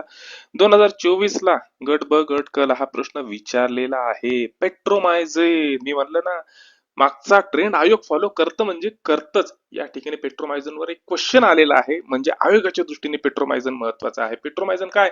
अहो, जबडा नसलेला मासा. आपण ऑलरेडी आपल्या पीवायक्यू च्या अनालिसिस मध्ये पाहिलेला आहे. चला, आता आपण प्रश्न पाहू. प्रश्न काय आहे? तर खालीलपैकी कोणता प्राणी सर्वात आदिम पृष्ठवंशीय प्राण्यांचा गट अग्नाथाशी संबंधित आहे? Which of the following animals belong to the group Agnatha, the most primitive vertebrates? तो आहे पेट्रोमायझन म्हणजेच लॅम्प्रे. डिटेल मध्ये पाहू आपण आता. हाच आहे प्राणी, तो पेट्रोमायझेन, जबडा नसलेला प्राणी. 2024 मध्ये यांनी एक मार्क खाल्ला होता पोरांचा. 2025 मध्ये पुन्हा एकदा ह्याच पेट्रोमायझनवर प्रश्न आला. चला, आता करू कॉन्सेप्ट पक्का. कॉन्सेप्ट काय म्हणते? तर पेट्रोमायझन जो आहे, ज्याला सामान्यतः लॅप्रे म्हणून ओळखलं जातं, हा प्राणी अग्नाथा या गटाशी संबंधित आहे, जो सर्वात आदिम पृष्ठवंशीय प्राण्यांचा गट आहे. खूप जुनं खोड जन्माला आलेला आहे, ज्याच्यापासून सगळ्यांची उत्पत्ती झाली असं म्हणू शकता. हे आहे आदिम म्हणजे प्रिमिटिव्ह पृष्ठवंशी. या अज्ञाताचे अन्य वैशिष्ट्य जर म्हणलं तर यांच्याकडे जबड्याचा अभाव असतो, त्याच्याऐवजी वर्तुळाकार तोंड असतं. आणि याच्यामध्ये सकिंग माउथ म्हणजे ते दात्रे दात्रे जे दिसतात ना, ते सक करणारे माउथ असते यांच्याकडे. त्याच्यानंतर आदिम वैशिष्ट्य म्हणजे हे प्राणी पृष्ठवंशीय प्राण्यांमधले सर्वात जुने आणि आदिम मानले जातात. यांच्यावर खवल्यांचा अभाव असतो. यांच्या शरीरावर खवलय किंवा युग्मित अवयव म्हणजे पेअर्ड फिन्स नसतात. याचं उदाहरण जर द्यायचं झालं तर सध्या अस्तित्वात असलेल्या अज्ञात गटातील प्राण्यांमध्ये फक्त लॅप्रे आणि हॅगफिश या दोघांचाच समावेश होतो. मग इतर पर्याय कशाबद्दल आहे? तर इतर पर्याय जो आहे तो दिलेला आहे स्कॉलिडॉन. स्कॉलिडॉन म्हणजे काय? डॉगफिश. हा जबडे असलेला मासा आहे आणि हा शार्कचा प्रकार आहे. त्याच्यानंतर आहे रॅट्स, काळा उंदीर हा सस्तन प्राणी आहे. आणि तिसरा दिलेला आहे लोरिस, हा एक प्रायमेट आहे पण स्तनधारी प्राणी आहे. कॉन्सेप्ट पक्का. ज्यांनी आयोगाचा ट्रेंड फॉलो केला त्यांनी विज्ञान विषयात मार्क मिळवले. विज्ञान विषयाचा अभ्यास तुकडे तुकडे करून करायचा असतो. प्राण्यांचं वर्गीकरण 2 मार्क, वनस्पतींचं वर्गीकरण 2 मार्क आणि कृषी 2 मार्क. येतात म्हणजे येतात प्रश्न. त्याच्यातलाच हा प्रश्न आहे. 20 सेकंदाचा वेळ आहे, संपत आलाय. पहा बरं, जमला का प्रश्न तुम्हाला? तर प्रश्न काय आहे? तर वनस्पतींना कॅल्शियम चयापचयासाठी कोणत्या खनिजाची आवश्यकता असते? तर उत्तर आहे बोरॉन. आता कॉन्सेप्ट पक्का करू. मित्रांनो, वनस्पतींमध्ये कॅल्शियमच्या चयापचय म्हणजे कॅल्शियमच्या मेटाबॉलिझमसाठी सगळ्यात महत्वाचं कोणतं खनिज लागत असेल ते आहे बोरॉन. वनस्पतीला फक्त कॅल्शियम असलं तर चालणार नाही. बोरॉन शिवाय वनस्पतींसाठी कॅल्शियम काहीही कामाचं नाही. या बोरॉनचा उपयोग काय? तर सगळ्यात पहिला शोषणात मदत करतं. पुरेसे बोरॉन असलं तर वनस्पतीद्वारे कॅल्शियमचे शोषण आणि वहन सुधारतं. आणि जर बोरॉनच नसलं तर मात्र कॅल्शियमचं शोषण प्रॉपर होत नाही आणि टमाट्यामध्ये ब्लॉसम एंड रूट सारखा आजार दिसतो. याच्यामध्ये होतं काय? तर टमाटर जागेवरच तडकून जातात, झाडावरच. याला म्हणायचं ब्लॉसम एंड रूट नावाचा आजार. इतर खनिजांचा भूमिका जर म्हणलं तर मॅंगनीज हा प्रामुख्याने प्रकाश संश्लेषणामध्ये पाणी विभाजनासाठी महत्वाचा असतो. कॉपर म्हणलं तर प्रकाश संश्लेषण, श्वसन आणि लिग्निन सिंथेसिस साठी महत्वाचा घटक म्हणून काम करतं.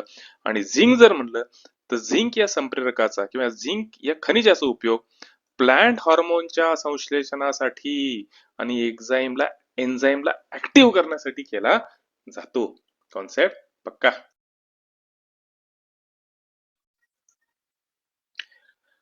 मागच्या 3 वर्षाच्या पीवायक्यू अनालिसिसचा सगळ्यात मोठा फायदा आयोगाचा आवडता घटक कळला. वनस्पतींचं वर्गीकरण, शैवाल खूप वेळेस प्रश्न आलेले 3 वर्षात, ब्रायोफायटा खूप वेळेस प्रश्न आलेले, अँजिओस्पर्म, जिम्नोस्पर्म याच्यावर सुद्धा खूप वेळा प्रश्न आलेला आहे. त्याच प्रकारचा प्रश्न जोड्या जुळवायचा आहे तुम्हाला आणि या ठिकाणी उत्तर जे आहे ते आहे पर्याय क्रमांक 3.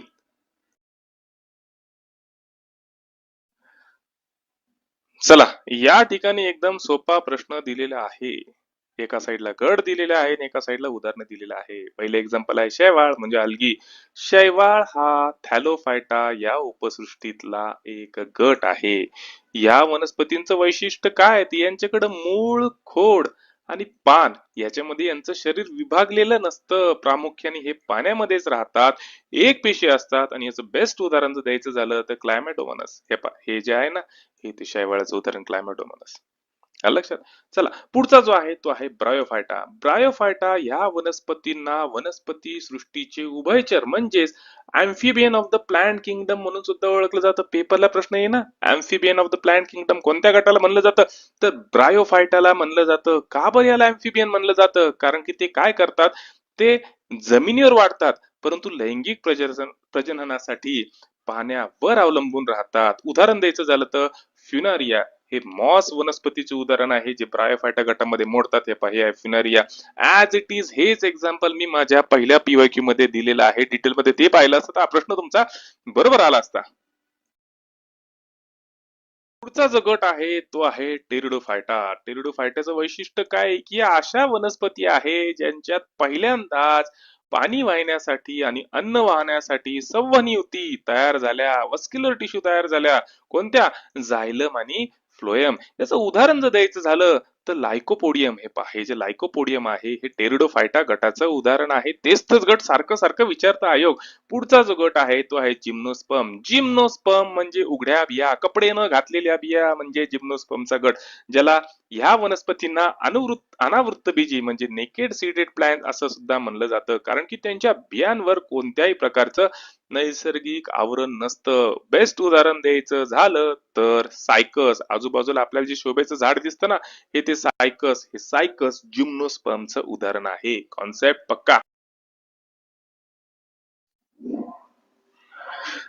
मित्रांनो, आतापर्यंत माझा प्रयत्न जर आवडला असेल तर चॅनेल सबस्क्राईब करा, लाईक करा आणि शेअर करा. जमल तेवढं तुमच्या मित्रांपर्यंत जाऊ द्या. दुसरी महत्वाची गोष्ट म्हणजे मी लवकरच फाउंडेशन बॅच चालू करतोय, जी मेंटॉरशिप बॅच म्हणून ओळखली जाते. या मेंटॉरशिप बॅच मध्ये माझा 1-on-1 कॉन्टॅक्ट राहणार तुमच्यासोबत. फीज काही नाही बरं का, 99 रुपीज फीज आहे. जास्त काही फीज नाही, टेन्शन घ्यायचं नाही. इच्छा असेल तर 9697003561 मला व्हॉट्सअप मेसेज करा, मी त्या बॅचला जॉईन करून घेईन. बॅचचं वैशिष्ट्य काय माहिती का? जे जॉब करणारे मुलं आहे किंवा ज्यांना खरंच परीक्षा द्यायची आहे, अभ्यास कसा करायचा ते कळत नाही, पीवायक्यूचं अनालिसिस कसं करायचं ते कळत नाही. पुस्तक दिलं तर अवांतर पुस्तक वाचत बसतील, पण त्याच्यातून विचारलं काय जाणार आहे, पुस्तकामध्ये फापड कसारा कोणता आहे, रेफरन्स बुक चांगलं कोणतं आहे, हे सगळं काही शिकवलं जातं. सोबतच पीवायक्यूचं अनालिसिस करून प्रत्येक टॉपिक वर नोट्स काढून घेतल्या जातात. मी आयत्या नोट्स देत नाही, नोट्स काढून घेतो मस्तपैकी. कीवर्ड्सची स्ट्रॅटेजी सांगितली जाते की कीवर्डच्या बेसिसवर अभ्यास कसा करायचा, आणि रोज रात्री डिस्कशन सुद्धा होतं. मुलांचे छोटे छोटे ग्रुप फॉर्म करून त्याच्यामध्ये डिस्कशन सुद्धा चालू राहतं. 99 रुपीज फीज आहे. इच्छा असेल, माझी पॅशन आहे शिकवणं म्हणून मी बॅच चालू केलेली आहे. इच्छा असेल तर 965700 ला मेसेज करा, व्हॉट्सअप मेसेज, मी तुम्हाला बॅचला जॉईन करून घेईन. 1 फेब्रुवारी पासून आपली बॅच चालू होऊन जाईल. त्या मुलांसाठी जे सेकंड इयर, फर्स्ट इयर, 12वी किंवा थर्ड इयरला आहे, की ज्यांना इच्छा आहे की मला अधिकारी व्हायचं आहे, योग्य मार्ग मी दाखवायचं काम करेन. माझ्याकडून जेवढं शक्य आहे तेवढं मी तुम्हाला सोबत राहील. चला मग आता पाहू पुढचा प्रश्न. चला या ठिकाणी पुढचा प्रश्न पुन्हा एकदा ऍग्रिकल्चर सायन्स वर विचारलेला, कृषी क्षेत्रावर विचारलेला प्रश्न आहे. विज्ञानाचा अभ्यास करताय, 15 मार्काची आशा ठेवता, नुसतं स्टेट बोर्ड सायन्स पासून जमणार आहे का? नाही, पण 15 पैकी 2 मार्क तर तुम्हाला कृषीवरच विचारले जातात. मग तुम्हाला कृषीसाठी सेपरेट अभ्यास करावा लागणार आहे. हा प्रश्न कृषी आधारित प्रश्न काय आहे, तर प्रश्न असा आहे की संपूर्ण झाडाची वाढ खुंटणे, पानांचा गडद हिरवा रंग जाणे आणि विकृत मृत ऊतींचे लहान लहान भाग दिसणे हे फॉस्फरसच्या कमतरतेचे कोणते लक्षण आहे, तुम्हाला ते ओळखायचंय. आणि उत्तर आहे मित्रांनो, नेक्रोटिक स्पॉट्स. डिटेल मध्ये कॉन्सेप्ट पक्का करू. चला मित्रांनो, हे जे पानं दिसत आहे ना, हे पहा, हे मेलेले जो भाग आहे ना ऊतींचा, हा जो आजार आहे किंवा हा जो प्रकार आहे, हा नेक्रोटिक स्पॉट्सचा प्रकार आहे, जो फॉस्फरसच्या कमतरतेमुळे होतो. आता परत एकदा डिटेल मध्ये पाहू.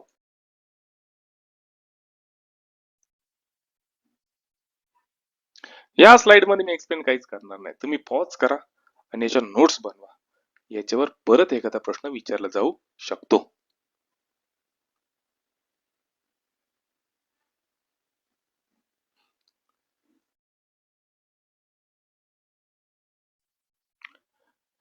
चला पुढचा प्रश्न, 20 सेकंदाचा वेळ. मी तरी म्हणलं 2017 पासून 2020-21 पर्यंत रक्तगटावर, आर एच फॅक्टरवर प्रश्न विचारले जात होते, एकतर गट ब, गट क किंवा राज्यसेवेला. पण आता काय झालं माहिती का, या 2 वर्षामध्ये हा ट्रेंड कम्प्लिटली आयोगाने चेंज केला होता. पण आयोग आता पुन्हा एकदा या रक्तगटाकडे वळलेलं आहे. त्याच्यावरचा प्रश्न प्रश्न काय आहे, तर प्रश्न हा आहे की ABO रक्तगटाचा शोध कुणी लावला होता, तर शोध लावला होता कार्ल लँडस्टेनर यांनी. डिटेल मध्ये कॉन्सेप्ट पक्का करू. 2015 पासून जर प्रश्नपत्रिका पाहिलं ना, हा प्रश्न खूप वेळेस रिपीट झालेला आहे. रक्तगटाचा शोध कुणी लावला, तर रक्तगटाचा शोध लावला होता कार्ल लँडस्टायनर. ABO या रक्तगटाचा शोध ऑस्ट्रेलियन शास्त्रज्ञ कार्ल लँडस्टायनर यांनी 1900 मध्ये लावला होता. हे ते महाराज आहे ज्यांनी शोध लावला होता रक्तगटाचा, बरोबर आहे. या महत्वाच्या शोधासाठी त्यांना 1930 मध्ये नोबेल पारितोषिक देण्यात आलं होतं. चौथा जो रक्तगट आहे तो आहे AB रक्तगट, आणि या AB रक्तगटाचा शोध लँडस्टायनरचे सहकारी अल्फ्रेड फॉन डी कॅस्टेलो आणि अँड्रिओ स्टर्डी यांनी लावला होता. ऑप्शन मध्ये ऑलरेडी हा पर्याय सुद्धा दिलेला आहे, ज्यांनी हा शोध 1902 मध्ये लावला होता. आणि या कार्ल लँडस्टेनर ऑलरेडी सांगितलं, 1930 मध्ये नोबेल पारितोषिक भेटलं होतं. विल्यम हार्वेक पर्याय दिलेला आहे. त्याचं काम काय, तर मानवी शरीरामधले जे रक्ताभिसरण आहे, हृदयाचं कार्य कसं चालतं, याचा शोध कोण लावला होता, तर विल्यम हार्वे यांनी लावला होता. कॉन्सेप्ट पक्का झाला. पुढचा प्रश्न पहा बरं, जमल तुम्हाला 20 सेकंदामध्ये. वन लाईनर क्वेश्चन आहे, काहीच नाही याच्यामध्ये. या वेळेसचा गड ब चा विज्ञानाचा सेगमेंट जो होता, सेक्शन होता, हा तसा पाहिला तर सोपाच होता. जास्त काही ट्रिकी क्वेश्चन विचारलेले आहे ना. चला प्रश्न काय दिलेला आहे, तर जागतिक मधुमेह दिन कोणत्या दिवशी साजरा केला जातो, आणि उत्तर आहे 14 नोव्हेंबर. या दिवशी जागतिक मधुमेह दिन साजरा केला जातो. का साजरा केला जातो, आता पाहू डिटेल मध्ये.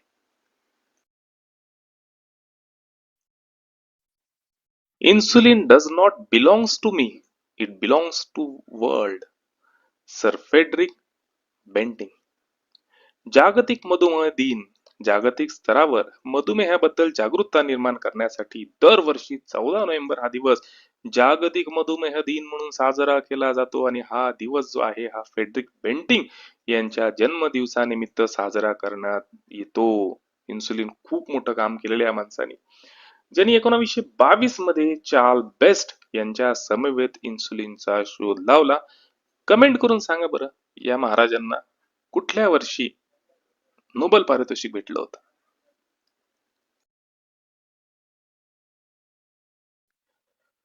पुढचा प्रश्न जीवनसत्वावर. 2024 ची म्हणजे आता जून मध्ये जी 2025 ला जी गट ब गटकची एक्झाम जी झाली ना, त्याच्यामध्ये जीवनसत्वावर ऑलरेडी प्रश्न विचारला होता, अँटीऑक्सिडंट कशाला म्हणतात. परत आयोगाने पॅटर्न फॉलो केला, जीवनसत्वावर पुन्हा एकदा प्रश्न विचारला. प्रश्न काय आहे तर या जीवनसत्वामुळे रक्त साकळण्यास गोठण्यास मदत होते. जीवनसत्व की. आता कॉन्सेप्ट पक्का करू. आता हे विटॅमिन के जे आहे हे रक्त गोठण्यासाठी कामाला येतं, आपल्याला माहिती आहे, ते अतिशय महत्वाचं आहे रक्त गोठण्यासाठी. पण होतं काय हो, रक्त गोठणं म्हणजे काय असतं की आपल्या शरीरामध्ये प्रोथॅम्बिन नावाचं प्रथिन असतं. आपल्याला जर का जखम झाली तर हे प्रोथॅम्बिन नावाचं प्रथिन काम करायला सुरुवात करतं आणि एक चेन रिएक्शन चालू करतं, ज्याला कास्केड रिएक्शन म्हणतं. आणि जिथं जखम झालेली आहे, जिथून रक्तस्राव होतोय, तिथं खपली तयार करतं. ही खपली म्हणजे काय तर फायब्रिन नावाचं जाळं. हे प्रोथॅम्बिन तयार करण्यासाठी आवश्यक काय असतं विटॅमिन के. हे जर का नसेल शरीरात तर रक्त गोठण्याला वेळ लागतो किंवा गोठत नाही. आता इतर पर्याय टॅली करू. आता तुम्हाला एक मजेशीर गोष्ट सांगू का. जीवनसत्व ई जो आहे ना, हा दुश्मन आहे जीवनसत्व के चा. जीवनसत्व के जे रक्त गोठवण्याचं काम करतं, त्याच्या उलट काम जीवनसत्व ई करत असतं. अधिक प्रमाणात जर घेतलं गेलं तर रक्त पातळ करण्याचं काम आणि रक्तवाहिन्या मोठं करण्याचं काम सुद्धा करत असतं. आपल्याला आतापर्यंत एवढंच माहित होतं की विटॅमिन ई जे आहे ते अँटीऑक्सिडंट म्हणून काम करतं, हा. पण दुसरं काम काय आहे तर रक्त गोठवू देत नाही, विटॅमिन के च्या विरुद्ध काम करतं. त्याच्यानंतर पुढचं जे आहे ते आहे जीवनसत्व डी. कॅल्शियम शोषणासाठी आणि हाडाच्या आरोग्यासाठी महत्वाचं आहे, आपण लहानपणापासून पाहत आलेलो आहे. आणि त्याच्यानंतर विटॅमिन सी जे रोगप्रतिकारक शक्ती वाढवतं आणि जखमा बऱ्या होण्यास मदत करतं. त्याच्यामुळे मोसंब्या खात राहा, है की नाही, विटॅमिन सी भेटत राहील. चला पुढचा कॉन्सेप्ट. हा मित्रांनो, जीवनसत्वावर माझा 15 मिनिटाचा डिटेल व्हिडिओ आहे. तुम्ही म्हणत असाल कमेंट केली तर मी डिस्क्रिप्शन मध्ये देतो, जमलं तर वाच किंवा पहा.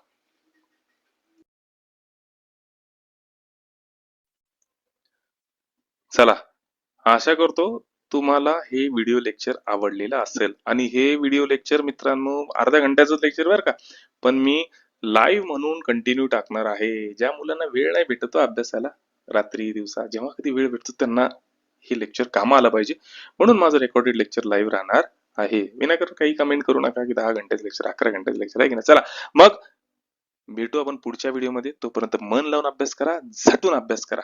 Best of luck.